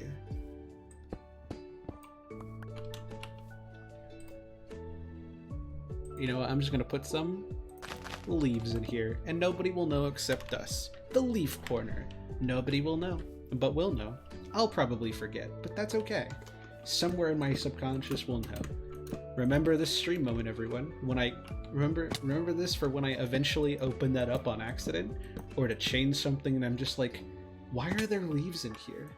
And I'll either go, oh yeah, that's right, I put them there to confuse myself. I met my best friend a year and a half ago. I have a ton of money saved up. I have hobbies, studying, a job, got a kitten. Gosh, Button is the cutest thing ever.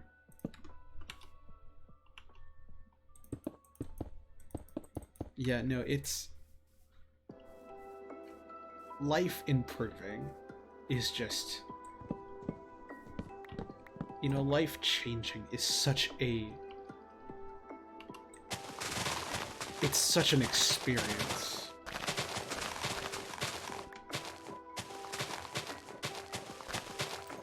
It's it's actually funny. What is it? It was I think it's something IBX Toycat said or something, or maybe he heard it from somebody else, but I feel like he said it at least once. Maybe some other YouTubers have said it. I tried to make her a burrito and she does not appreciate it. That does sound like something Button would do. But it was this quote about, like, the Minecraft community. Whereas, like, you know, a lot of people in the community kind of just don't want things to change. They're just like, you know, the way we have it now is good, and, you know, whenever you try to change something, they're gonna be like, I don't know, and that kind of thing. And it's like... and are, like, you know, kind of resistant to change and resistant to new things, which is like, okay, it makes sense. You know, the way that we have the game now is nice, but it's not perfect, and a lot of people can forget that. And it's like, yeah, of course we'd love to, like, keep things the way they are, but, you know, you never know what you're gonna love if things never change, right? Like, the community doesn't know. Like, we didn't know that armor trims are gonna be super cool, or that we were gonna get cherry trees and bamboo wood before 1.20. or like all of the archaeology system. Actually, we didn't know about archaeology or the Cherrywood or anything when we first got 1.20 announced. And like, man, or like 1.18 and everything that happened with that, we got like frog lights out of that, we got the deep dark, and they're like not things like everybody uses, but they're like super cool. And it's like, if you don't allow anything to change, you can't have, or you can't enjoy things like change or your stuff. You know, you can't learn to love the game as it is now in the future if you don't accept the game changing, if you don't like welcome in whatever they give in with open arms and like try to look at it positively, or like let everything die down, let it calm down if it's like super big and talked about, and just experience it in the game. And it kind of feels like that is just a way with, what was I talking about, with like life almost, whereas like there's nothing wrong with liking a year or liking your life the way it is. And in fact, there are probably some very valid things where life was better in the past, and you know, before all these changes came in, it was better for you, and that is very valid. But if you don't keep moving forward or, you know, changing, you can't find a better place, a better future. If you just try to hold on to this like one moment as it is right now, then you're gonna miss out on, you know, the better life that you may get, or that could be offered to you, or that you could work for, that you could make. At least that's what I've learned. That's what I've gotten. Maybe it's right, maybe it's not. I've never watched features for this year, and the only ones I watch are the ones I talk to. Have friends, I just be a broke, bored college student. So many people would agree.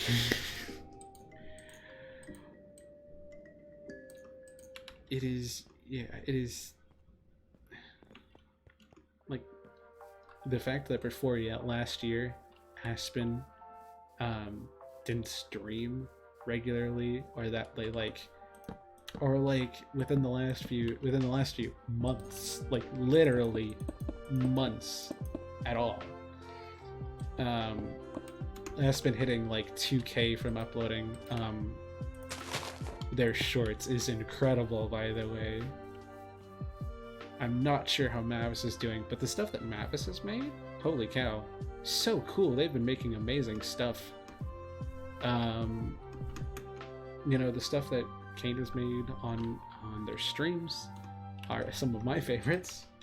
It is...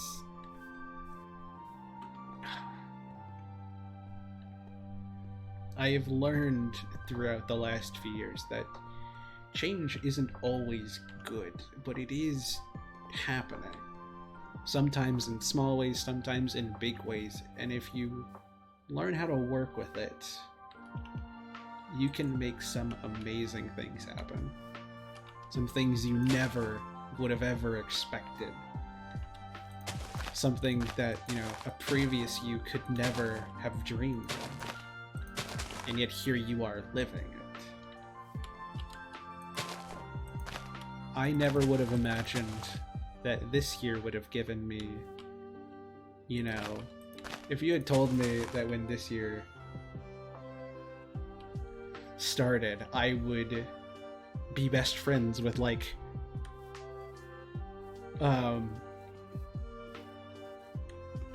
some with that I would have met like a whole group of new people, and you know, joined some new communities and found like a genuine love for like art streams. I may have been able to believe that. Honestly, it was 2022. I probably maybe would have believed you. if you told me that like I debuted this year, or that, you know, I would spend a month working on a Hollow Knight episode, maybe I would have believed that. This is gonna take 3 years. The time will pass anyways. Yeah, you know, we're here, we're living life.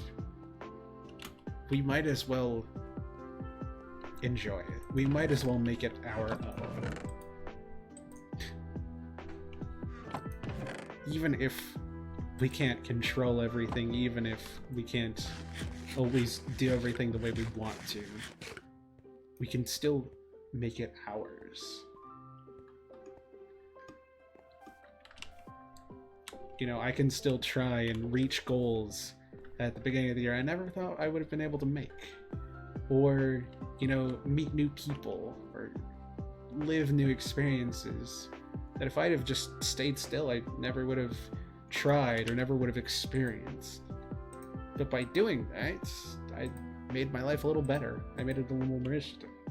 Yes, go check on Button, please. go take your time. Same term for the exact time. Shout out to the Deltarune community. Oh man, I've been on the edges of the Deltarune community for a little bit, and having Aspen be my waystone in, it's so weird that, like, I want to say a few months ago I watched some of Jaru's videos, and now Aspen just like is good friends with Jaru and just like talks to him on a regular basis. That blew my mind. Like, the things that the mashup community does destroys any concept of, you know, regularity that I have, because there's things like there was things like Aspen Subathon where Spoodle was just like, hey, yeah, I contacted Jackie and Aspen got like 140 person raid. Like, Miss Jackie, that like really well-known creator on Twitch, yeah, that's just a person that a lot of people know in mashup. That's just like, or like, I've been in a few of Mavis's streams. I don't know them personally, but like, I've rated a few times, and it's like, wow, these people are so cool, and they have worked really hard, and I never thought I would have ever like been close to any of their circles, and yet I am like a few steps away from all of these different people and all of these different like creators. And like, it is the web of social interaction is wild. It is ridiculous. It blows my mind that people I know people that I watch or have seen on other platforms, and it's just like, I know people that I watch, or that I have watched, or that I've interacted with. Like, how did that happen? How did we get here? My brain cannot handle things like that. Yep, there it is, Chatcat.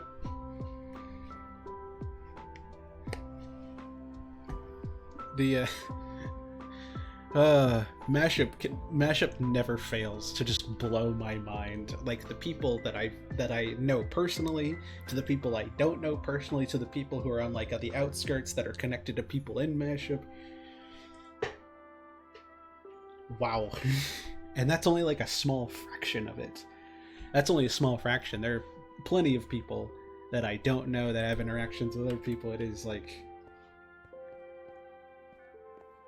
people, know other people, know more people, know other people, and like in a few steps you've ended up with like hundreds or thousands. It's so crazy.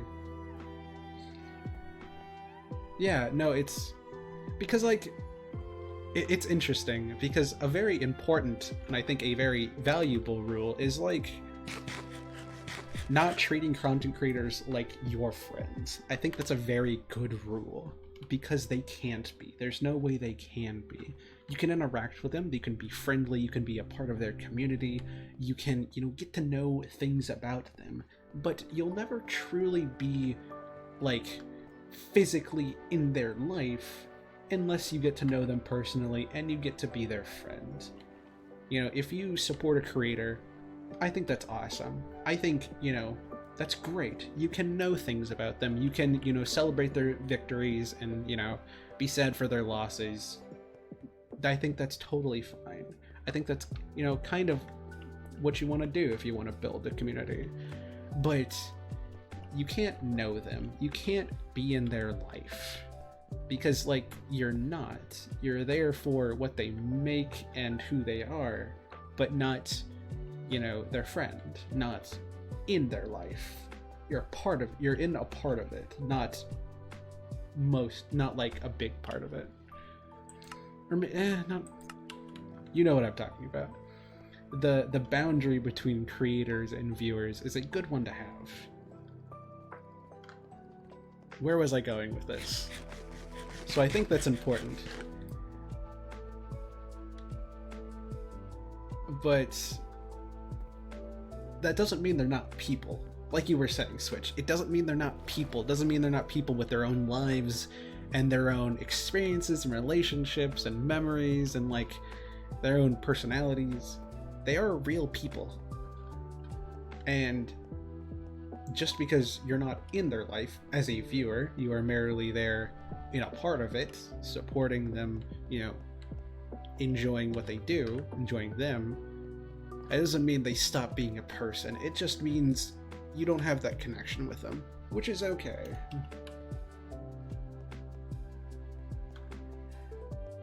Jerry's a very cool guy. When you see someone with a large following online, it's easy to think that they are unreachable. It's not always true. Some people are just awesome and friendly. Exactly. That's kind of where my rant was going off of, is your message, because that's very true. They are people, and if you do get to know them and do get to be a part of their life, that's awesome. But, you know, never expect it. Never, like, try and force that. If it happens, it happens. If it doesn't, well, it's kind of just how it is, and that's okay. I don't necessarily think it should be a required, like, I don't think it should be like a thing, just be like, oh, it should be my goal to try and be friends with this streamer. Like, if you do end up being friends, that's awesome. I think that's a lovely thing to try and achieve. So when I see him, it's like, oh, hey, what's up, dude? How are you? Kind of funny. Yeah, no. It's sometimes you do know those people, and it's like, whoa. I remember when Aspen crossed 1K. I believe they've crossed 2K on Twitch. I would have to double check. And it's like, that just... And this is actually probably how a lot of people feel, or how, like, knowing a more well-known creator feels. And it's just like... It just kind of is normal. Like, Aspen is somebody I've known for, like, 4 or 5 years now.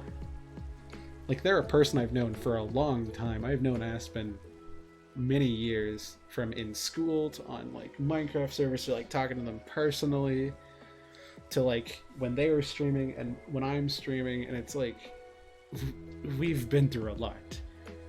And this is also just, like, a person who has a huge community, you know, both on Twitch and on YouTube and on TikTok, and it's like, that's somebody I know. That's somebody I'm pretty good friends with. That's just like, that blows my mind. Because it doesn't feel like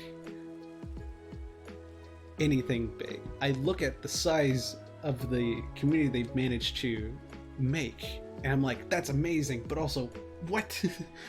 It doesn't, it feels big, but it doesn't, because I know that person personally. So it's just like, wow. It's just like, wow. Yep, 2K followers, holy cow.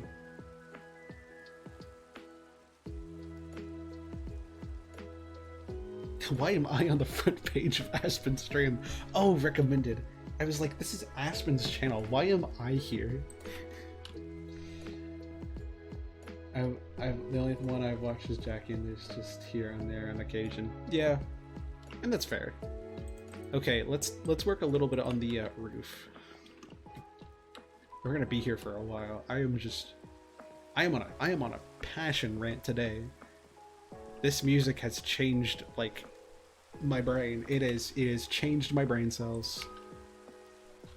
I am on a rant today.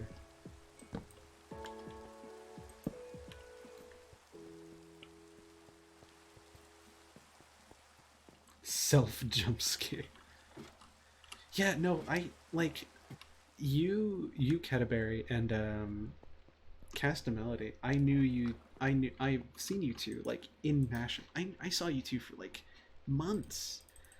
And I never thought to like, and I was always just like, oh, they seem cool, but I never like personally interacted with you until I did on the Minecraft server, and then like talking sometimes, and then it was just like, oh yeah, now it's just people I know. And like I still stand by the fact that like I think it is important to have that, you know, viewer streamer disconnect. I think that is important for, you know, a streamer's health and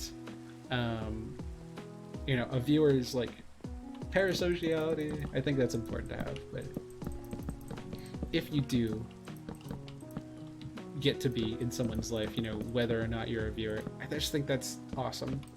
I think it definitely changes how it feels, and that's okay. Definitely, that's a slippery slope with VTubers, because a lot of people are blind by the person can be close to them. As a creator, you want the numbers, but being open about your personal relationships can be damaging to that. Of course, this is only an issue if it's your career. I love Ms. Fushi's community because everyone is so nice and respectful, which is rare for a bigger community like hers. I feel the same way about Kane's community, Bishonen Princes. They have a few thousand followers, and everybody there is just so nice and so cool. And, you know, I've slowly gotten to learn some of the more, you know, some of the moderators, some of the more common chatters, there's names. I pick them up slowly.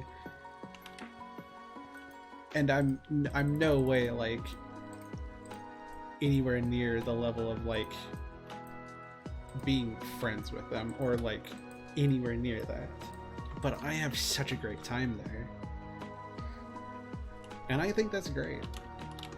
It's so nice to have it. It's so nice, like you said, it's so nice to just see communities of people who foster something like that, and they're just like wonderful people. And seeing a community that's like very nice and sweet and like supportive and uplifting. You don't always get communities like that. Of course, there will always be negative parts. There will always be trolls and haters and people who are there to hate, but also people who are there for lots of reasons.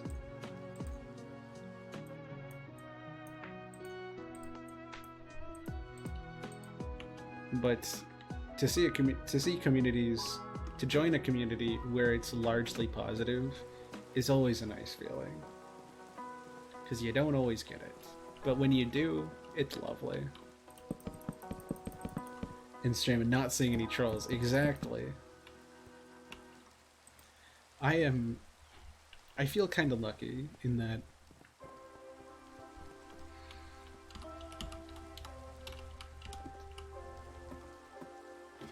I remember back when I started, it was a big thing for me that, like, I spent many years just having a small community, and I still do, don't get me wrong.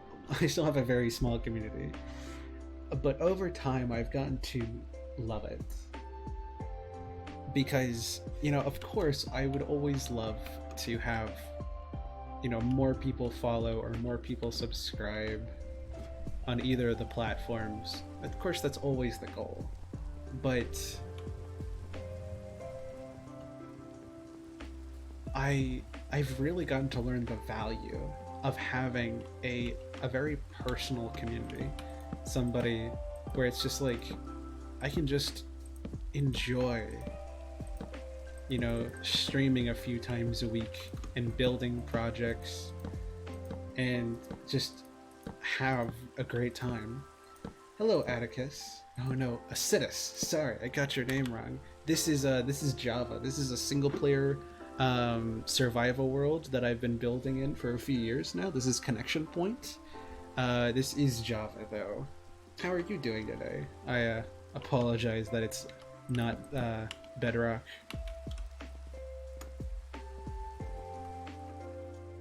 Whoop. I should actually probably put some lighting.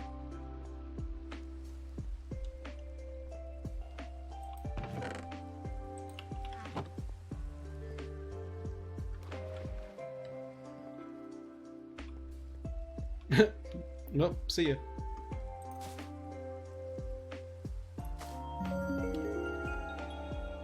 Thank you so much, Switch. I appreciate that. And it went to Aspen. Let's go. Aspen got that gift sub. That's hilarious. Oh, that's great. What a turn of events. What a stroke of luck. That's great. Maybe we don't do that.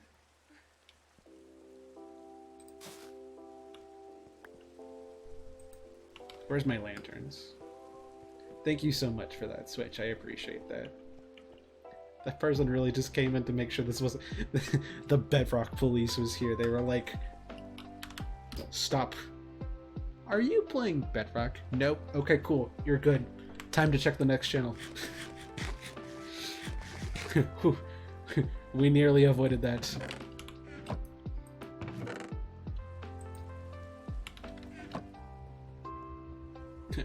We got them off our trail. They don't know this is actually Bedrock. Glad we could all keep up the presentation long enough for them to go. They'll never know this is actually Bedrock.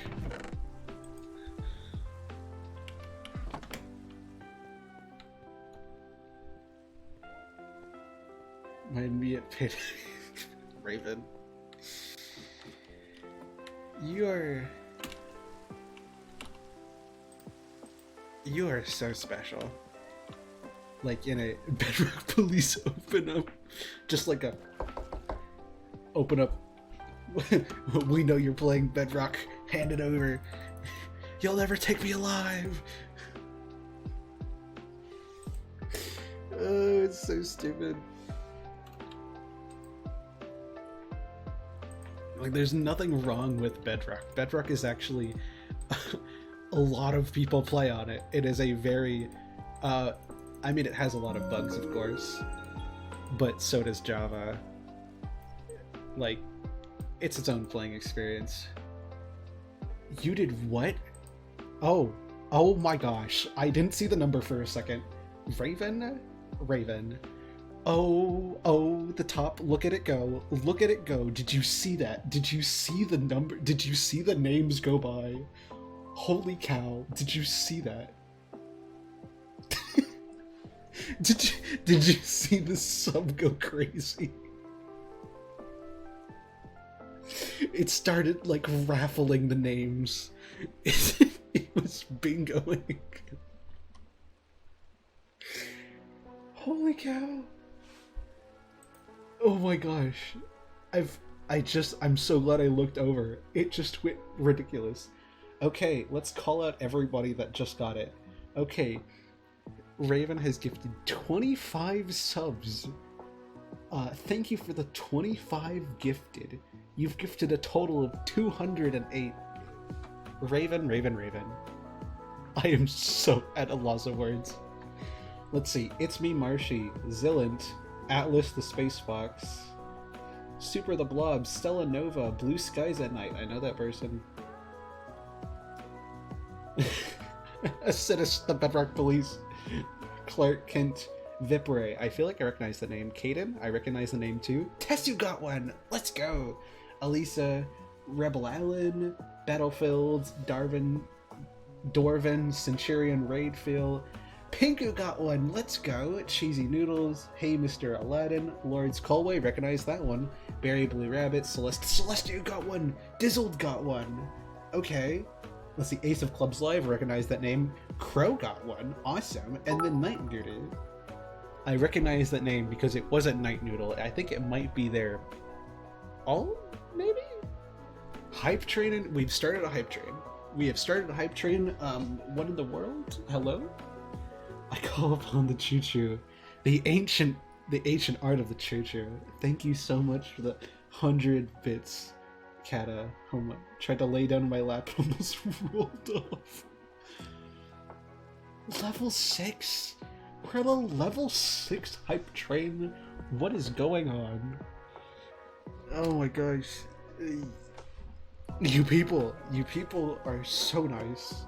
And Dihono's here. Okay, we've even got... Holy cow.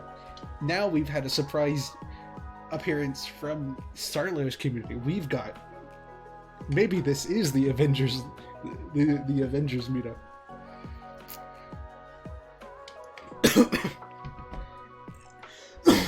Sorry. Hello, Dihono. How are you doing? I'm coughing. I'm dying.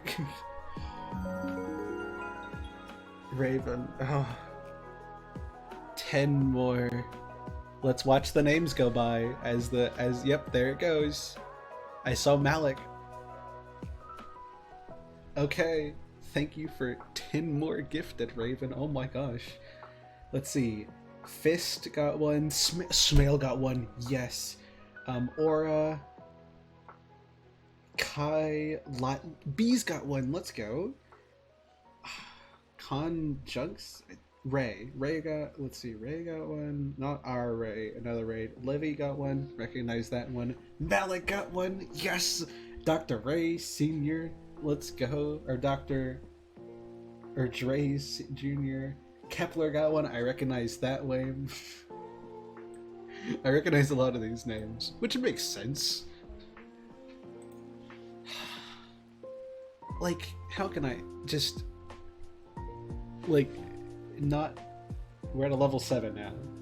Like, if we take away the fact that, like, Raven is a sweetheart and doesn't have to use her money the way she does, but does anyways because that is what she likes doing, I'm very appreciative of that. Thank you so much, Raven. But, like, how can I not just... Like, not even thinking about the money, because right now I'm not. I love that I've been able to sudden subalon. Yeah, well, time to turn on the timer. Time to set one up. Let's just we've already got 25 gifted, 100 bits. All right, if we get a raid, we'll increase it by 10 minutes. We'll keep going for like 3 hours, which we might end up doing actually.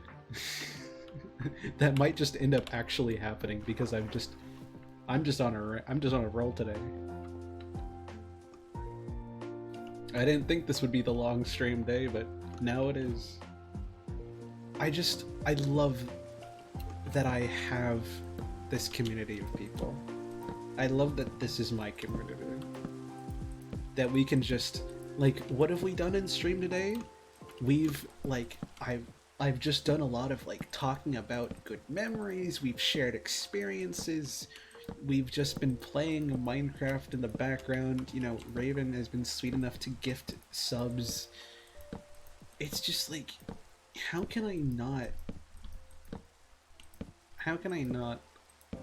love this? How can I not want to do this? Because, like, who cares about the size of the community when I can have this?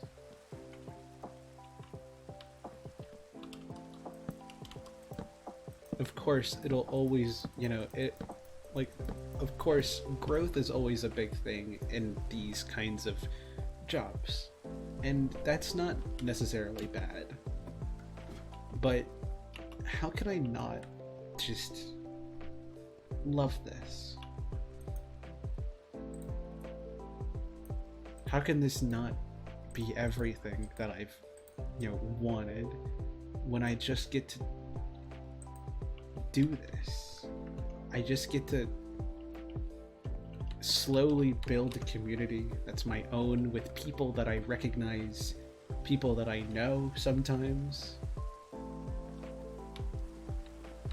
people that are viewers, people that are friends, people that are family. And I just get to say my silly words and play my silly games, make videos, do streams, have events.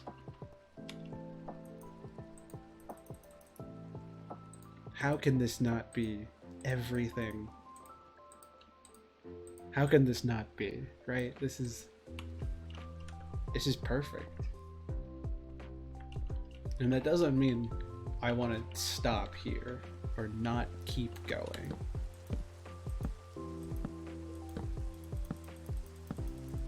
But this is one of those moments that just... I love this.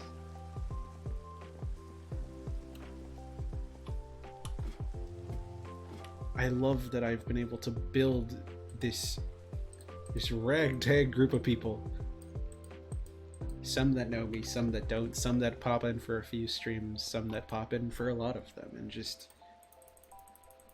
I love that this is what we get in return. We get this beautiful, just symphony of people. It's magical. It truly is magical. The things that I've been able to make, the things that all of you have made possible just by being here. How can I not love that?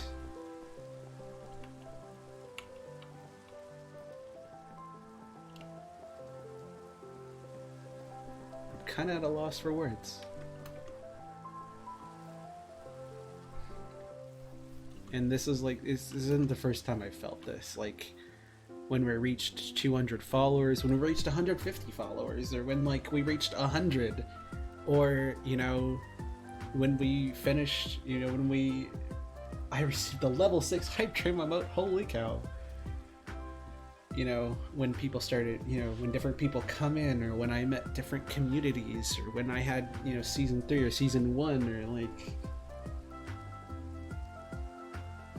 There's been so many moments like this, but that doesn't make them any less just special to me.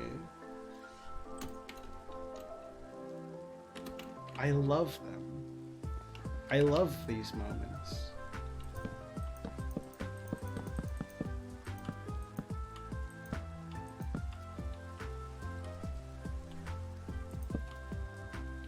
And I'm so thankful that you have all made that possible. You have given me the ability to have these moments. I can't thank you enough.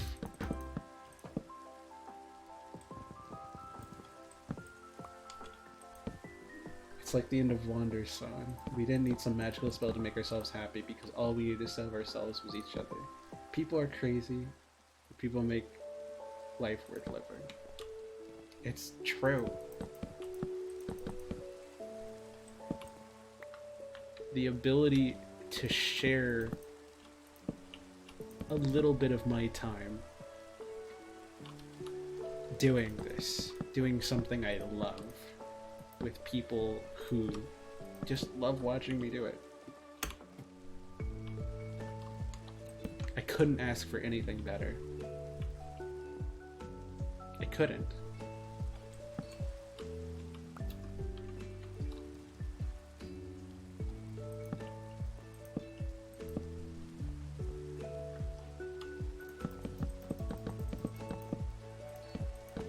And you know, what a great reason to keep going, like, because if I get to have this amazing moment with all of you now,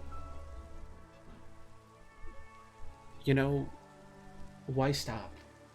You know, this just gives me more want to keep doing this, not only because, like, this is something I love. It's something I love, and it's why I keep doing it because I enjoy it from the bottom of my heart.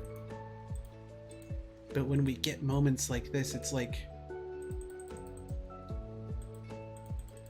it's even more that, because you know, I'd love to have more moments like that, and I know that's possible because I have a lovely group of people who make it possible each and every time I stream.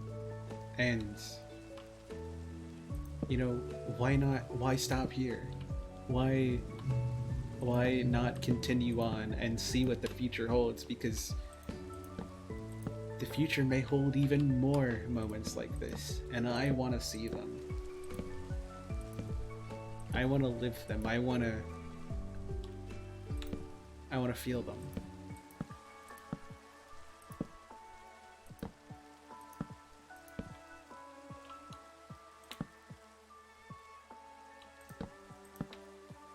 These are the moments that really remind me why I don't stop, and why I love it so much.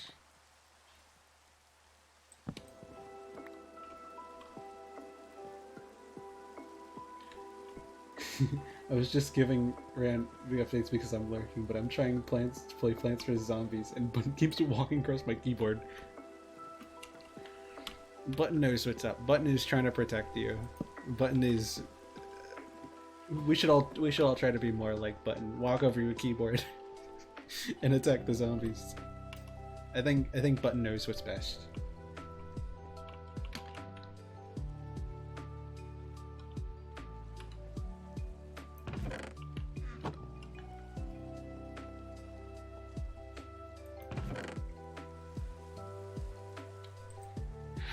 You know, we do have some sea lanterns, don't we? Not many, but we can get more. I have an idea, chat. I may not have a brain, gentlemen, but I have an idea. I thought my elytra just died. No, I just had lag. Let's get some more sea lanterns.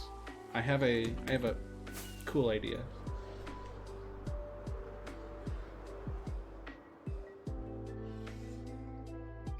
Kind of crazy nightmare. It's very calming to stress of life. I'm head out and have a very lovely evening. Thank you so much, Switch. I hope you have a lovely evening. I hope you rest well, whether it's close to resting or not. You know, I hope, you know, dinner, lunch, breakfast, whatever time it is for you. I hope you have just a great time. Because I've had a great time, and I hope you have a great time too. Thank you for the hydrate, Kata. There's more! There's even more! Oh, did I just never mind that out? Okay. Where's my trident? Okay. Bad, Guardian. Bad.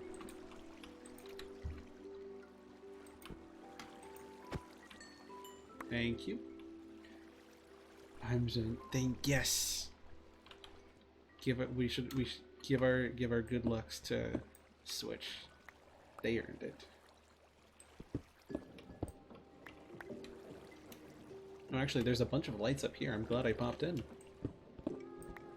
What is this top room? Am I... Oh, okay, I could have accessed this.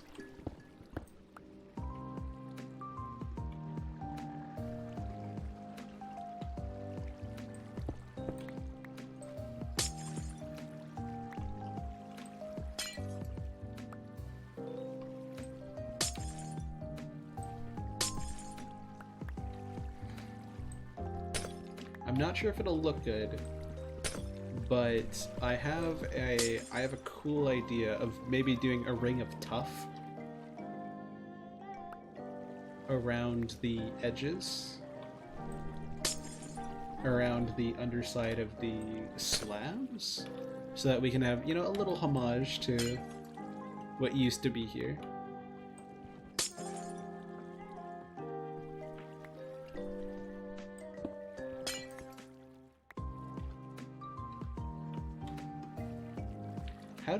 How do I keep missing the stuff? I swear I got all of it.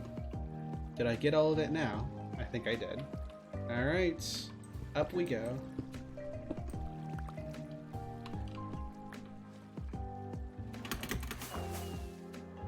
And back we fly. 20 should be plenty. Hello, Mob Farm.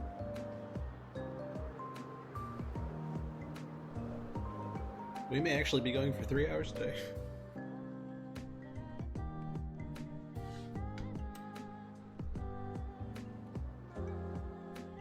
Yeah, let's see how this looks. Let's do a little, like, rough test.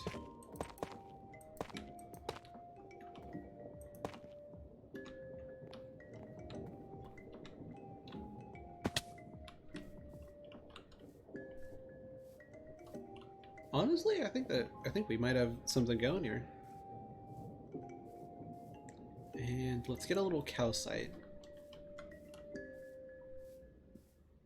Let's see.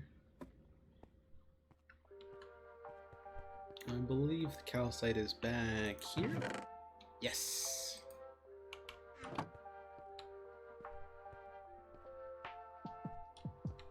So for the roof, we want to keep the roof well lit, obviously. So why not put the lighting in the ceiling? I know.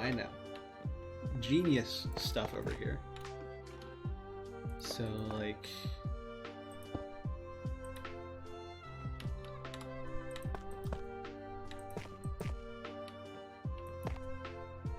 something like this. It doesn't like super blend well, but I think that's okay.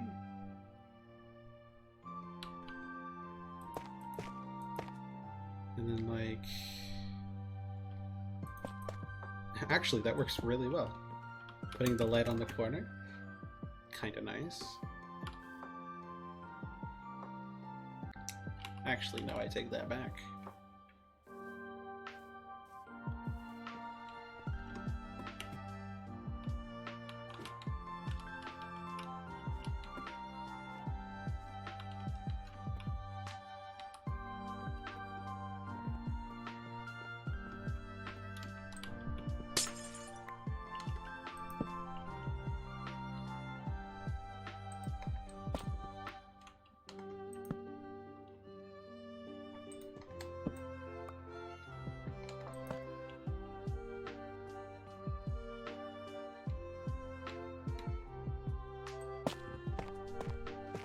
I kind of want to improve this gradient.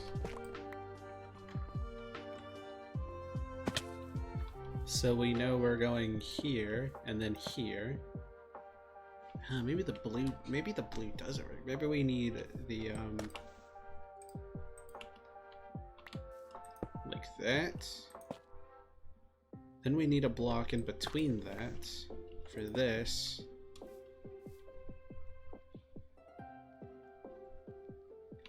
Or maybe we just take this out entirely.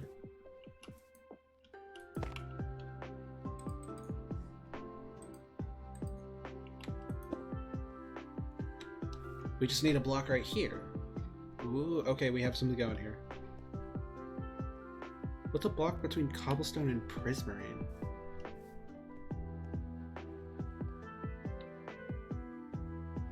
We need a cyan block that kind of looks like prismarine, but also kind of reminds us of cobblestone.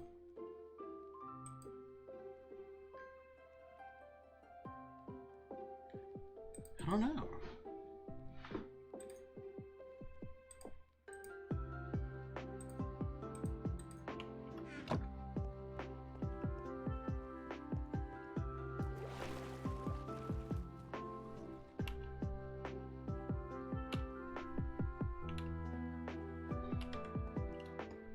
Fish goes over here.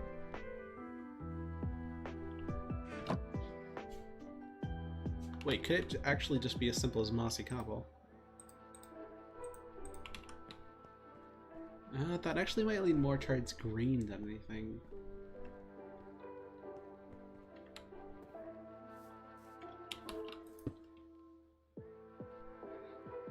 Yeah, that's not bad.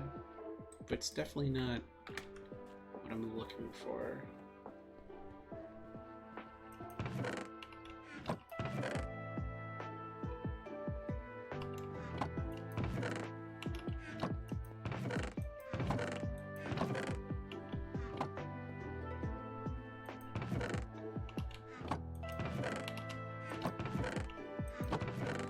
Mossy and normal cobble.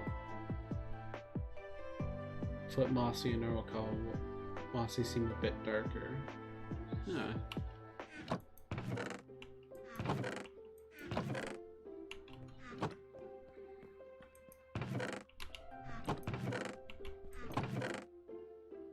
The thing is, right now we're trying to figure out the difference, like, the blocks in between prismarine and cobble.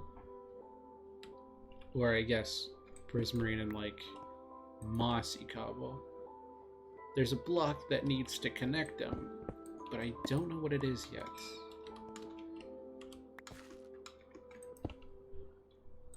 I haven't figured that part of the puzzle out.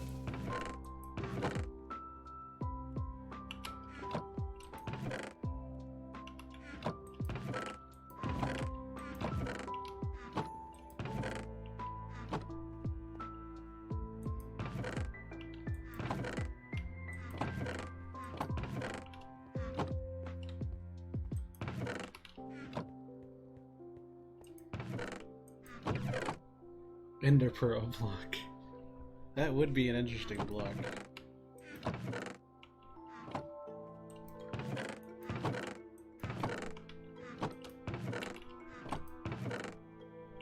I could try. We could also take these out, right?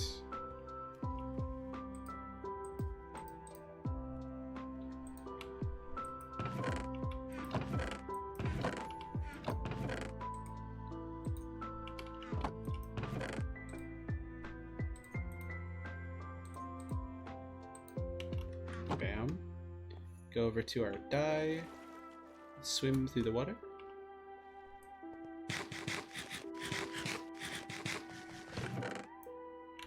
Let's find some dives.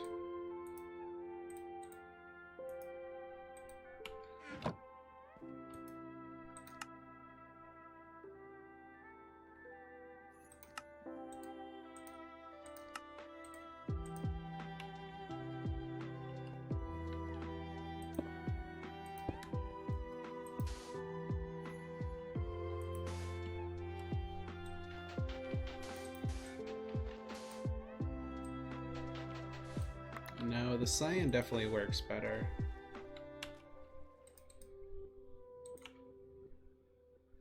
But doesn't work well enough. No, that is a huge tonal shift, holy cow. If we were doing something like that, though, that kind of breaks apart.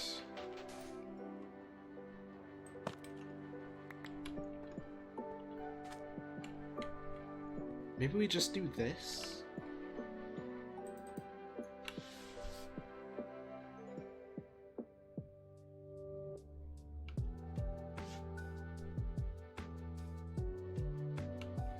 I would like to have one more block, though.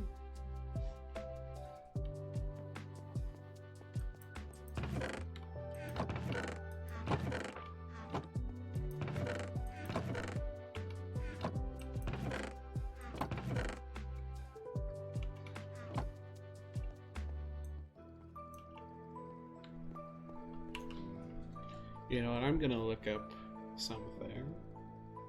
We're gonna go over to other people. Minecraft block color chart.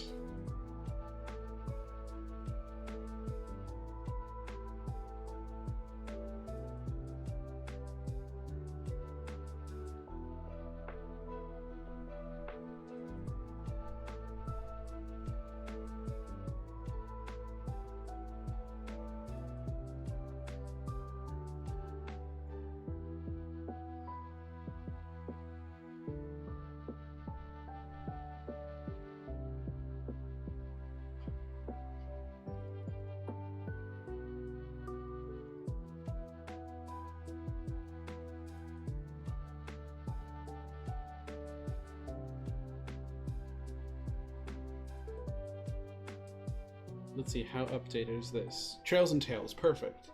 Okay. So if we're going from green to white, Yeah, that's leaning more into cyan. And cyan can lead us to blue.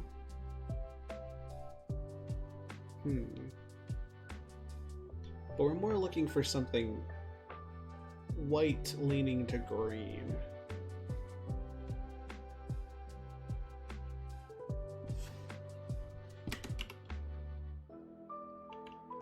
Because this is the block. Yeah, right now it looks really well, but it actually shifts back to green. Yeah, you can... Did you see it? It shifted to green. I missed it if you brought up earlier, but have you seen the mob vote videos? I have. We talked about that a little bit ago. The crab sounds cool, but the armadillo also sounds cool. And I'm not sure. Block reach is nice, but also wolf armor would be really cool.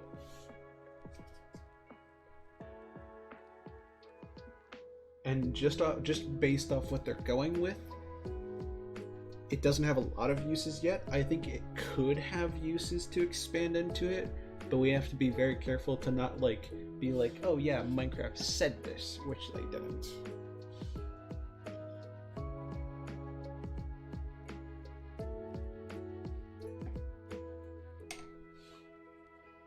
Copper. Oh, do we have any copper?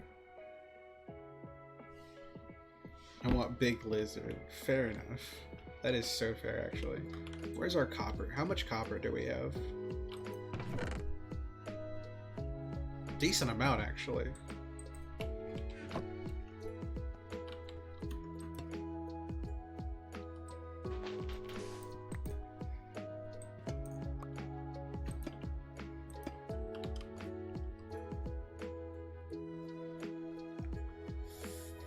Because it will shift back over, and that's okay.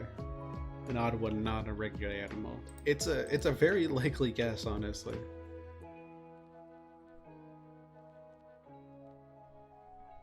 Yeah, you can see it just shifted back over, and that's okay.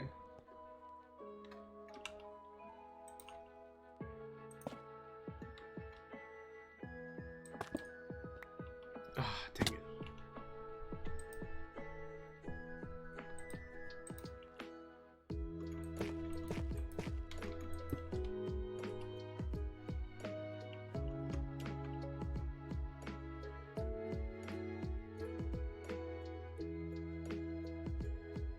That's so weird. I can literally see the Prismarine shifting in front of my eyes. Yeah, because now it fits perfectly, but a moment ago, it didn't fit at all. Which is crazy that the block does that. I never noticed that. I guess you just don't stop to look at Prismarine too often. Is it animated in the bar? I think it actually might be animated in the bar too. That's so fascinating. It is. Well, we could do something like this where it's just green.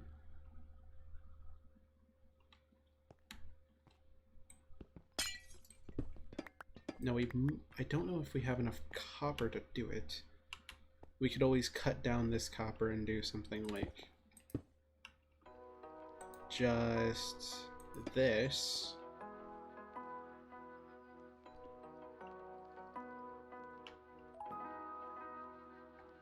Though again, I feel like we should have another block to it.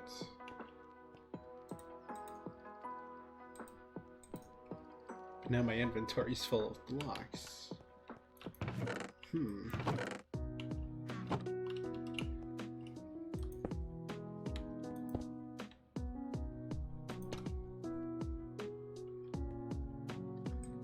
No, yeah, let's do the cut copper, because if we use copper, we can always cut this down and do a lot more copper.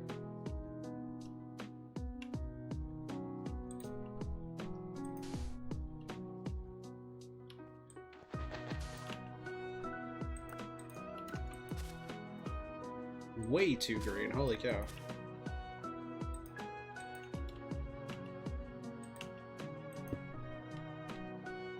That is not matched together at all.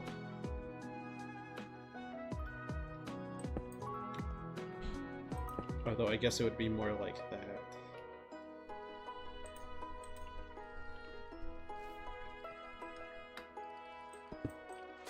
We're figuring out science here, folks.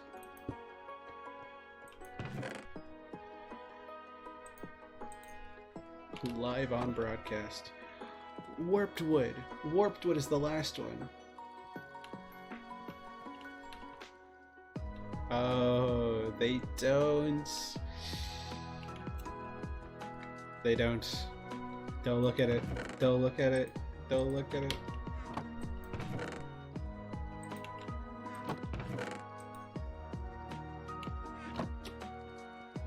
I've got it. I've got it. I've got it. I've got it. Okay, we have to go get some warped wood. We're going out to the Nether.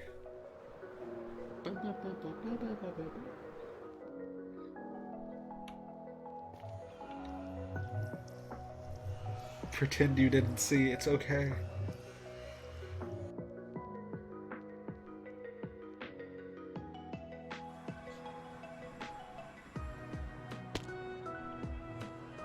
Alright, where can we find some warped wood? I know, actually, wait, no, I know exactly where we can grab some warped wood.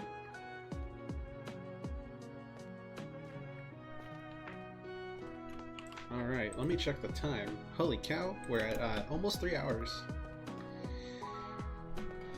This has been an interesting stream, holy cow.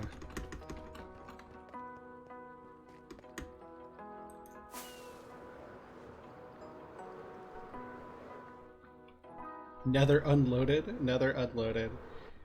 Be careful.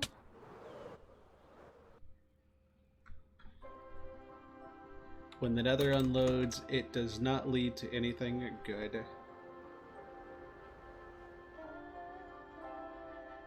Okay. If we find our pathway... Yep. Warped Forest. It's so nice to be able to go to the Nether now and just actually find things instead of being scared of this place.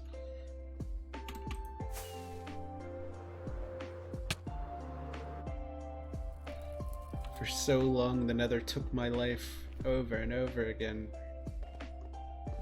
But now I decide what I do. Until I blow myself up. And then jump in the void. There's not much I can do about it then. I'm gonna be real. And it's funny because the Nether didn't kill me. I did. It wasn't that the lava was going to kill me. It was that I panicked and then blew myself up. Like, what a way.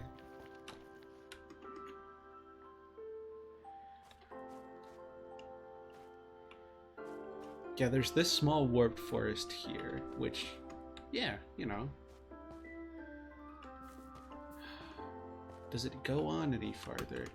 Hey, here, you know what, here we go. There are some trees over here that we never see. I think we can take these.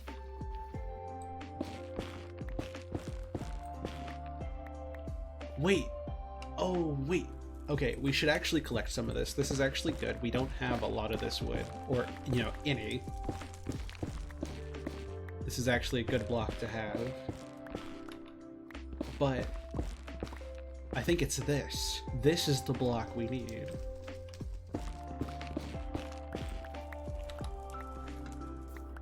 I was over here thinking about the wood, because, like, the wood would be nice, don't get me wrong, but...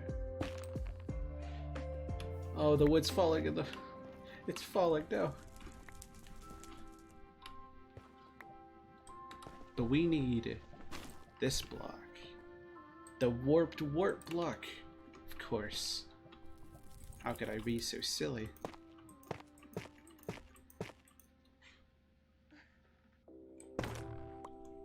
Also, one of the great reasons about having a hoe,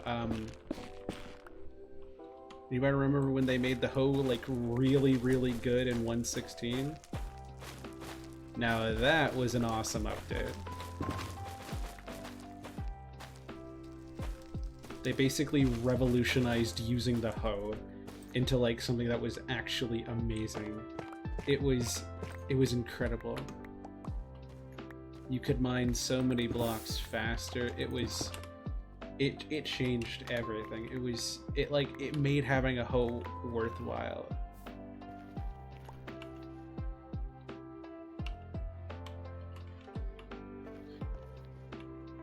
I believe it was 1.16, right? Yeah, because they added the nether trees and then gave the hoe a bunch of uses that it didn't have.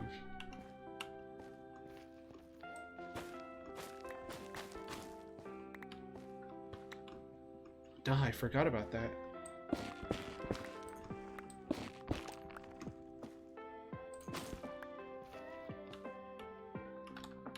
There we go.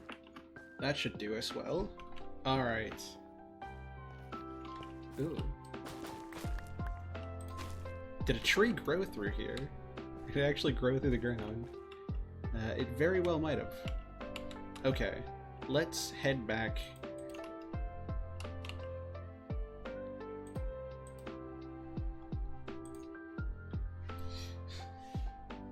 So truthful. Because, I mean, the hoe was, like, basically, like, the only reason you had a hoe. Because you couldn't really enchant it with anything. You couldn't really do a lot with it. It was just, you needed it to make farms and till dirt. And that was, like, the only reason so many people had it. Because it wasn't like the designated block for, like, anything that didn't already have a tool for it.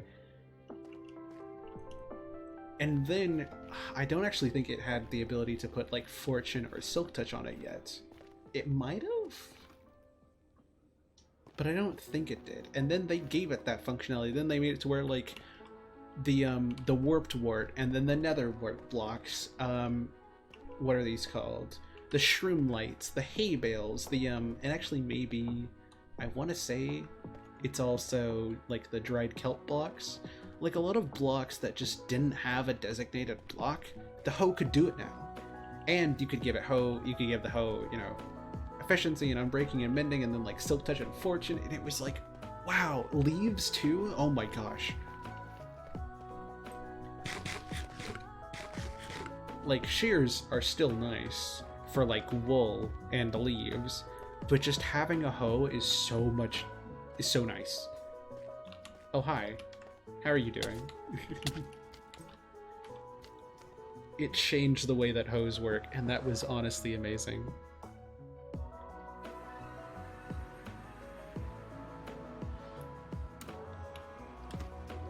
Hoes were always a tool, but they weren't always a necessary tool.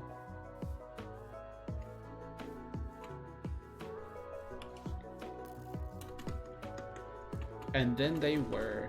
And then it's like, well, yeah, why not carry a hoe everywhere you go? Because it's really good to have one.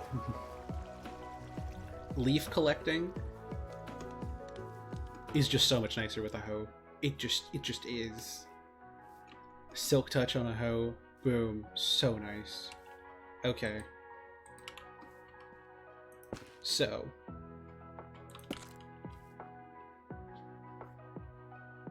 This is the wrong part. Oh hey, I've never picked up a strip warped. Boom. So.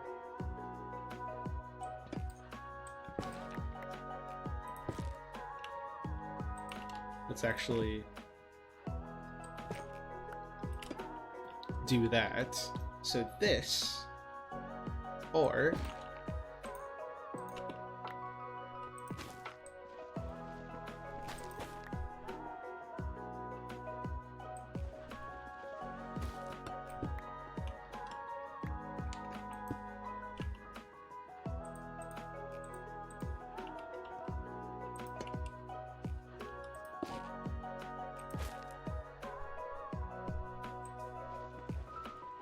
I think this actually may be a little too Saya.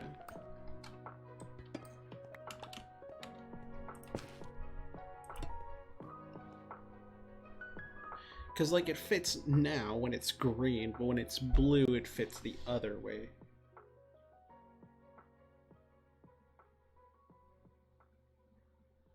Yeah, let's just wait for it to shift back. I feel like this might be our key combination right here. Alright. Well, I'm glad we collected a bunch of this stuff.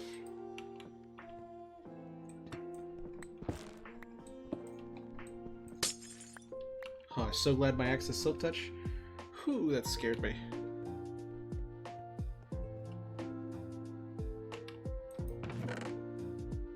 I actually don't know if this block shifts. Could we do something like...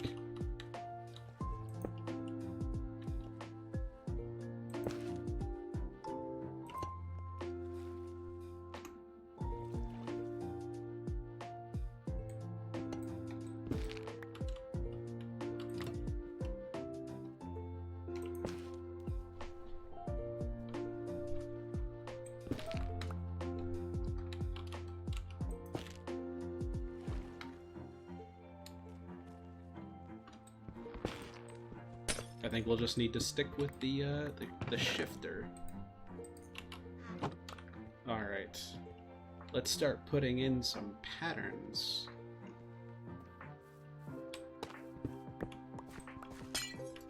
Okay, up we go. Looks like we'll have to do terraforming next time.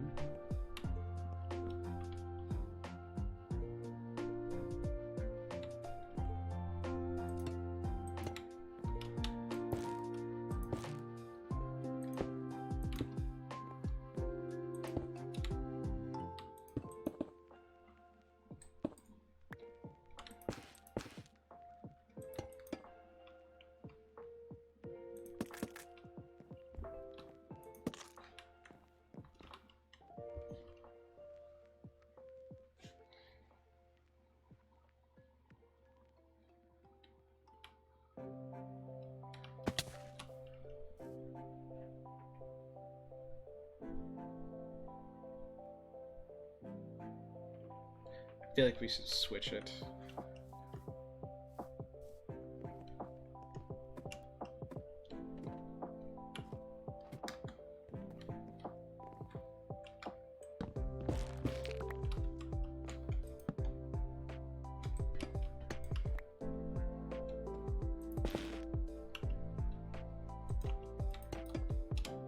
Because even if it switches, I feel like having that as the ending points still looks a lot nicer. Yeah, let's switch this around.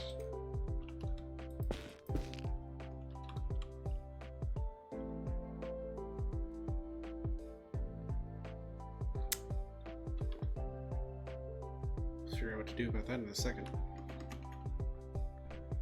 No, I missed. I think I actually could have just walked over.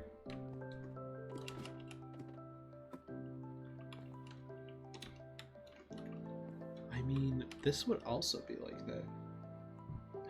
That's awesome. I'm glad you do.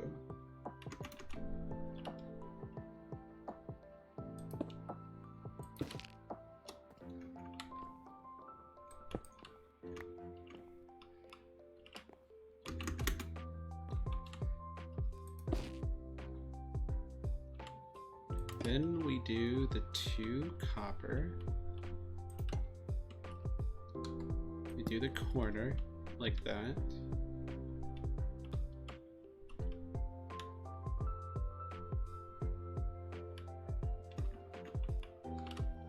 Then we do these 2, then that, then these 2. Then these 2. Corner, then these 2, then this one again, like that.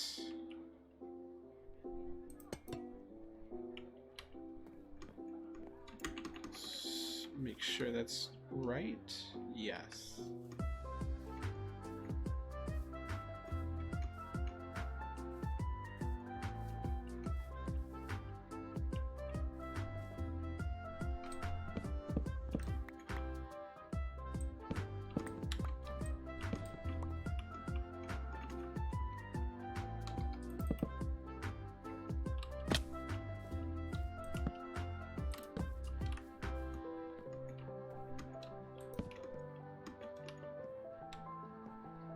And let's start by taking this out. We should be able to finish after this. Wow. We usually don't have streams this long.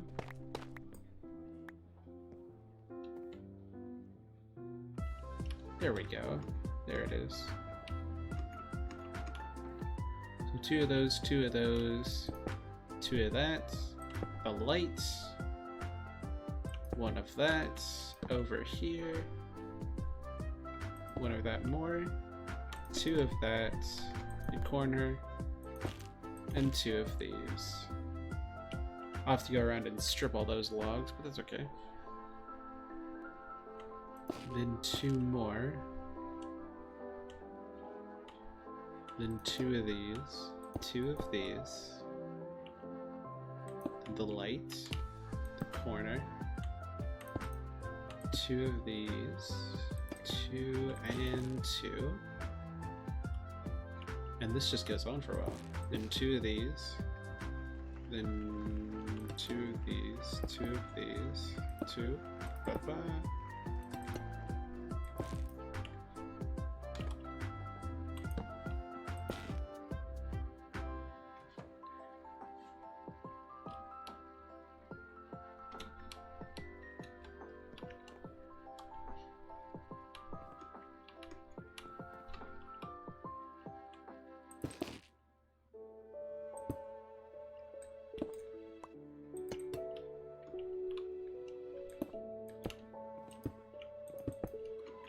Then, we've already done that corner, so it would go like that. And then, nope, not like that.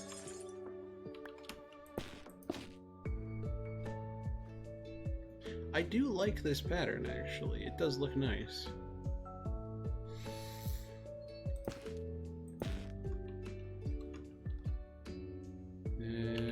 We've run out of copper, but let's not waste it like that. Let's cut it. Cut your copper, kids. Don't forget that. Cutting your copper is the best way to do it. Each one turns into 4. It is like ridiculous. There you go, 16 out of 4. Cutting your copper basically quadruples your copper for free. It's actually the best.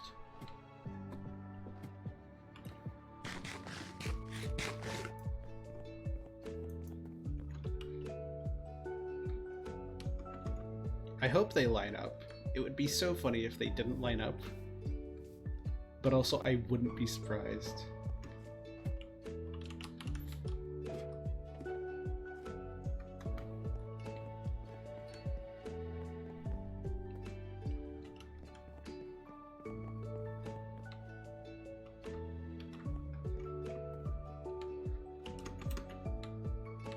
Okay, so we did 1, 2, 3, 4, which means I fall. Ah, dang it. How did that? No. Ha. Well, luckily that was empty ground, so. Scared me. Rude. Almost blew up my building.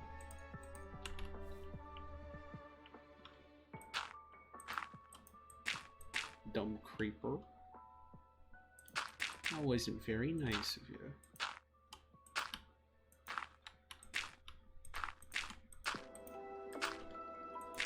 There we go. Floor repaired. Alright, let's get this going. We're almost at 3.5 hours. I haven't even figured out who to raid today. I wonder if Tessie is still here.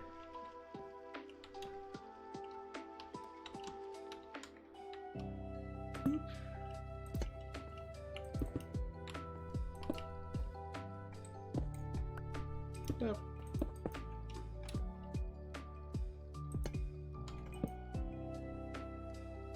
That actually looks really pretty. I'm just building up.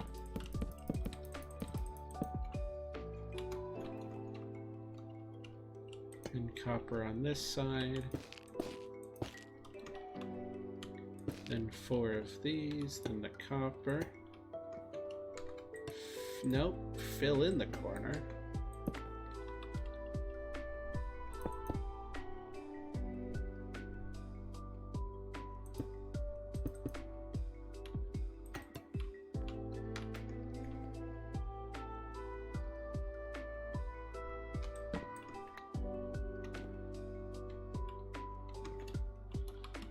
Oh, I just fell again.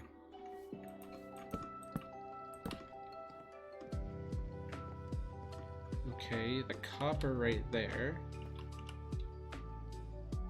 It is 1 block away from being perfect. Are you kidding me? It is actually 1 block away from being perfect. I can't make this up.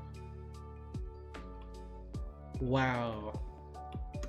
That's impressive, actually.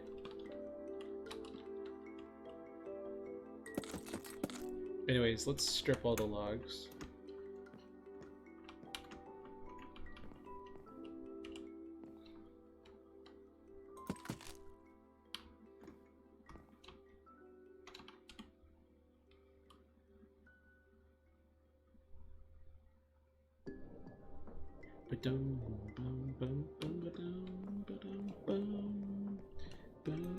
I stripped that wrong log. That didn't make any sense. You did not hear anything, chat. Not a peep out of any of you.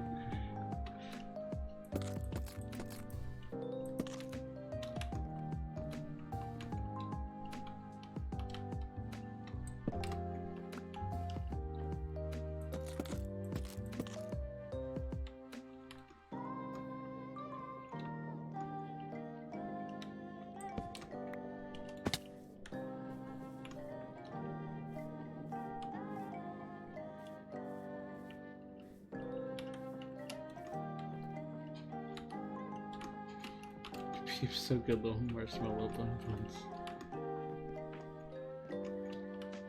It's been a long time since I had a peep.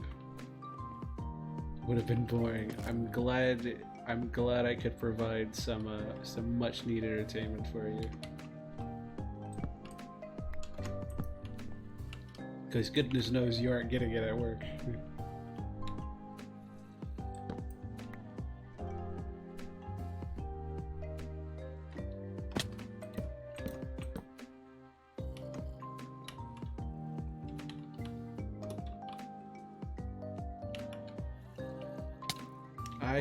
Honestly, I didn't expect to be streaming this long, but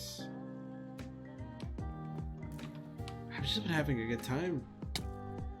We had a whole bunch of people come in today, and then we got to talk a lot about like good memories I've had and like why I like to do this, what I like to do. It's been a good stream. It's been a really good stream.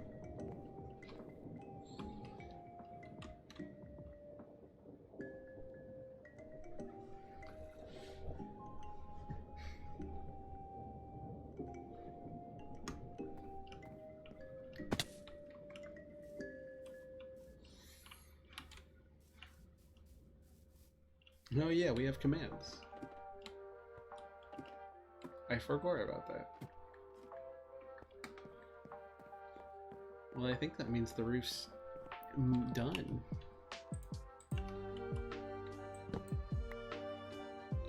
No, I'll probably want to put like the covers on these.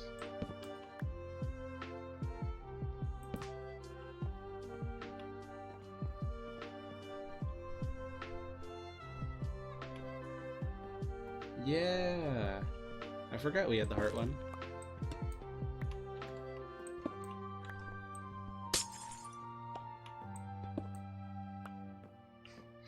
You know all the silly ones, don't you?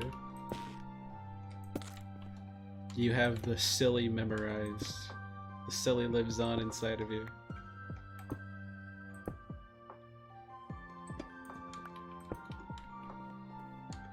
I can't believe it was only 1 block from being...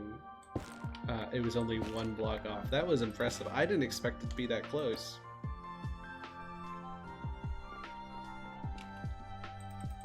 And yet here we are. You are the silly. You know what? You're right. You might be the most right. Alright, let's get some... What are you doing? Are you holding an... Did you kill a skeleton for that arrow?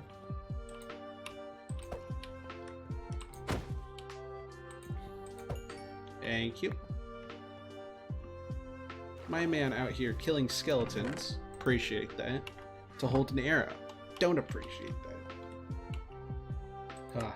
Does anybody remember 1.17 when there was a horrible, and I mean a terrible, problem with like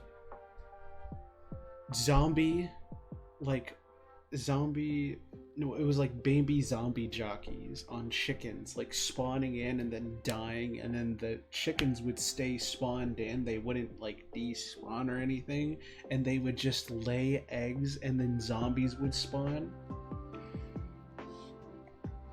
And then things would start lagging out because there would just be like tins. There would be like huge quantities of zombies with eggs holding it, and they would just fill all the caves. Gosh, I remember when that was a thing in 1.17.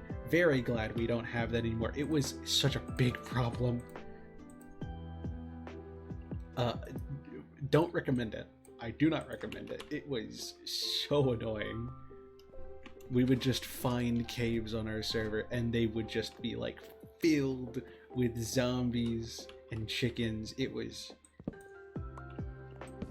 a little ridiculous.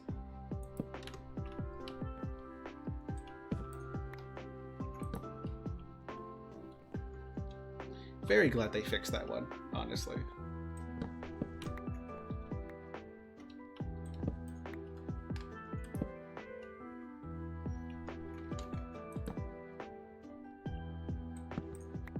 Gonna go sleep. Yes, that is a good idea.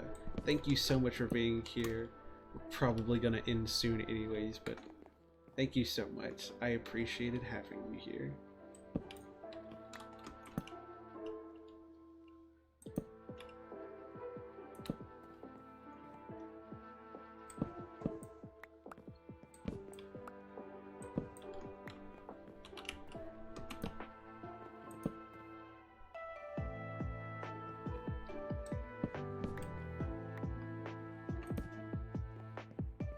Horrifying. Yeah, it was just like,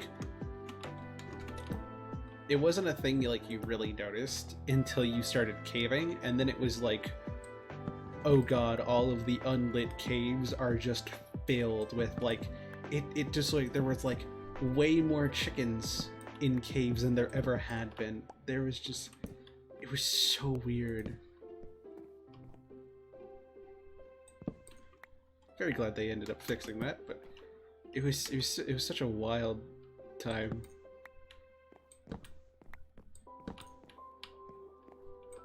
How would it happen? So basically, we theorized on what it was happening, my friends and I, and what we think happened is that basically, like the baby zombies, they have a chance of riding chickens, right? There's a very small chance that baby zombies can spawn in riding a chicken.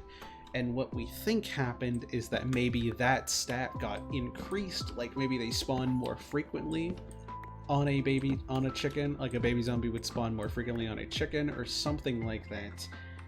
And basically it just happened way more often than it ever had. And then it would always be in caves, right? Because that's where they spawn. It would be in dark places. The bad thing is that a lot of caves, especially before 1.18, were very, very small. And so if a chicken walked up onto a spot that a baby zombie, couldn't handle, or would suffocate in, then the baby zombie would suffocate, and then it would just be the chicken. So then it wouldn't despawn. They would get into like 1-block holes and then wouldn't despawn. Which is fine, but remember, this is a dark space. This is a place where other zombies can spawn. So the chicken's still there, for some reason still loaded in, all of that. They're still there, and they're laying eggs. Then a bunch of zombies come over, or like, you know, 1-2 zombies at a time. Boom, they pick up the eggs. Now they're holding an item. They don't despawn because they're holding something. That's how Minecraft works. That's how you can keep a mob from despawning. Name tagging is the best, but you can also give them an item. So this happens over, you know, days, you know, hours playing in the world, days, months, however long it is, and suddenly all of your caves are filled with zombies holding eggs. And then you would find like 6 or 7 chickens because it kept happening.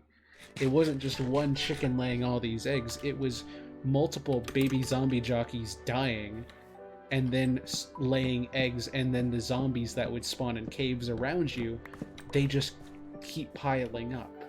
And it just keeps building up until you find those caves, and it would just be like hordes of them holding eggs.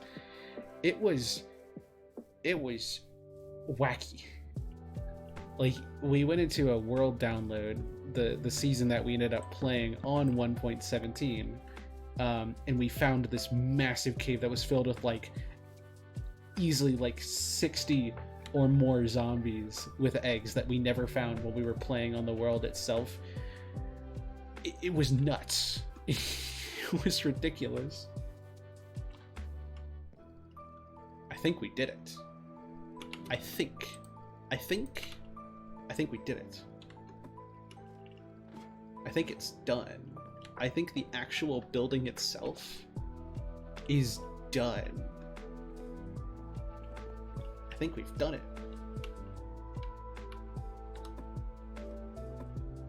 But yeah, basically, baby zombies raiding chickens, baby zombie die, chicken keep going, lay egg, massive mayhem. It was a very interesting problem.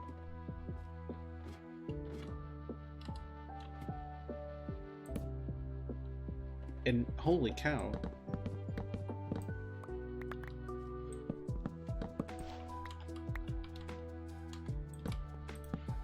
Alright, fix this up. And there we go, everybody.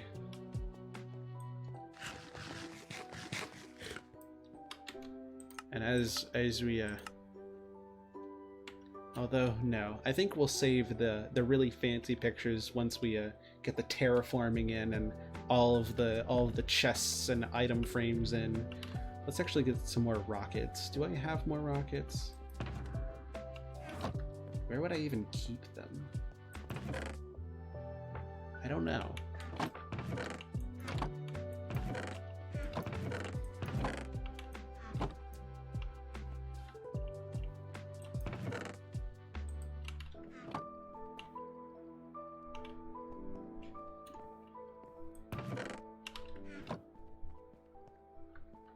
But I think we did it.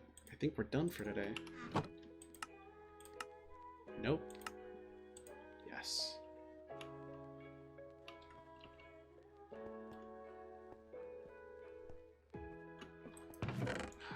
Different music than usually, and just wow.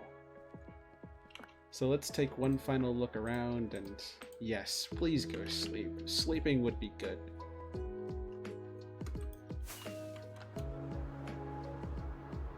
See, what do we think of it? Rocket? Oh, that looks so cool.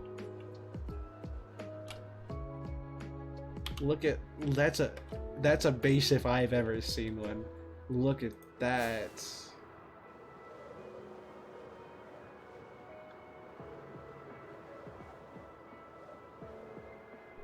Man, this is actually starting to feel like a base. Wow. Oh, I love this. Alright. Not finished, but a really good progress photo. That's awesome. Cottagecore Evil Lair vibes, yes. Oh, that's so cool. That's my base. I live here now. I'm just so pleasantly surprised by this. Wow.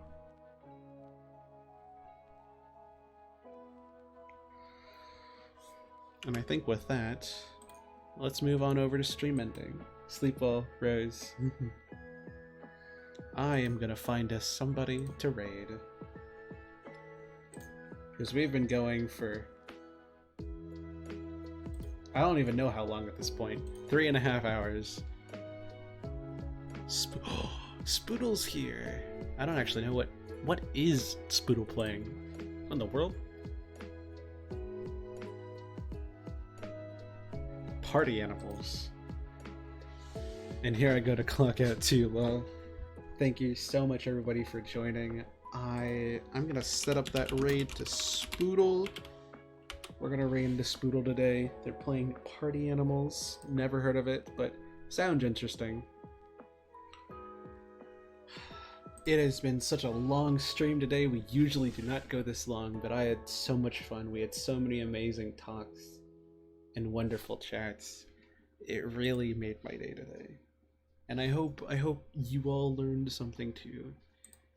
So just thank you for the wonderful day. Thank you for the wonderful times we had. And remember, the future is coming and it's ours to make. So let's make a good one. I have been Min's the Mailbox, and I will see all of you next time.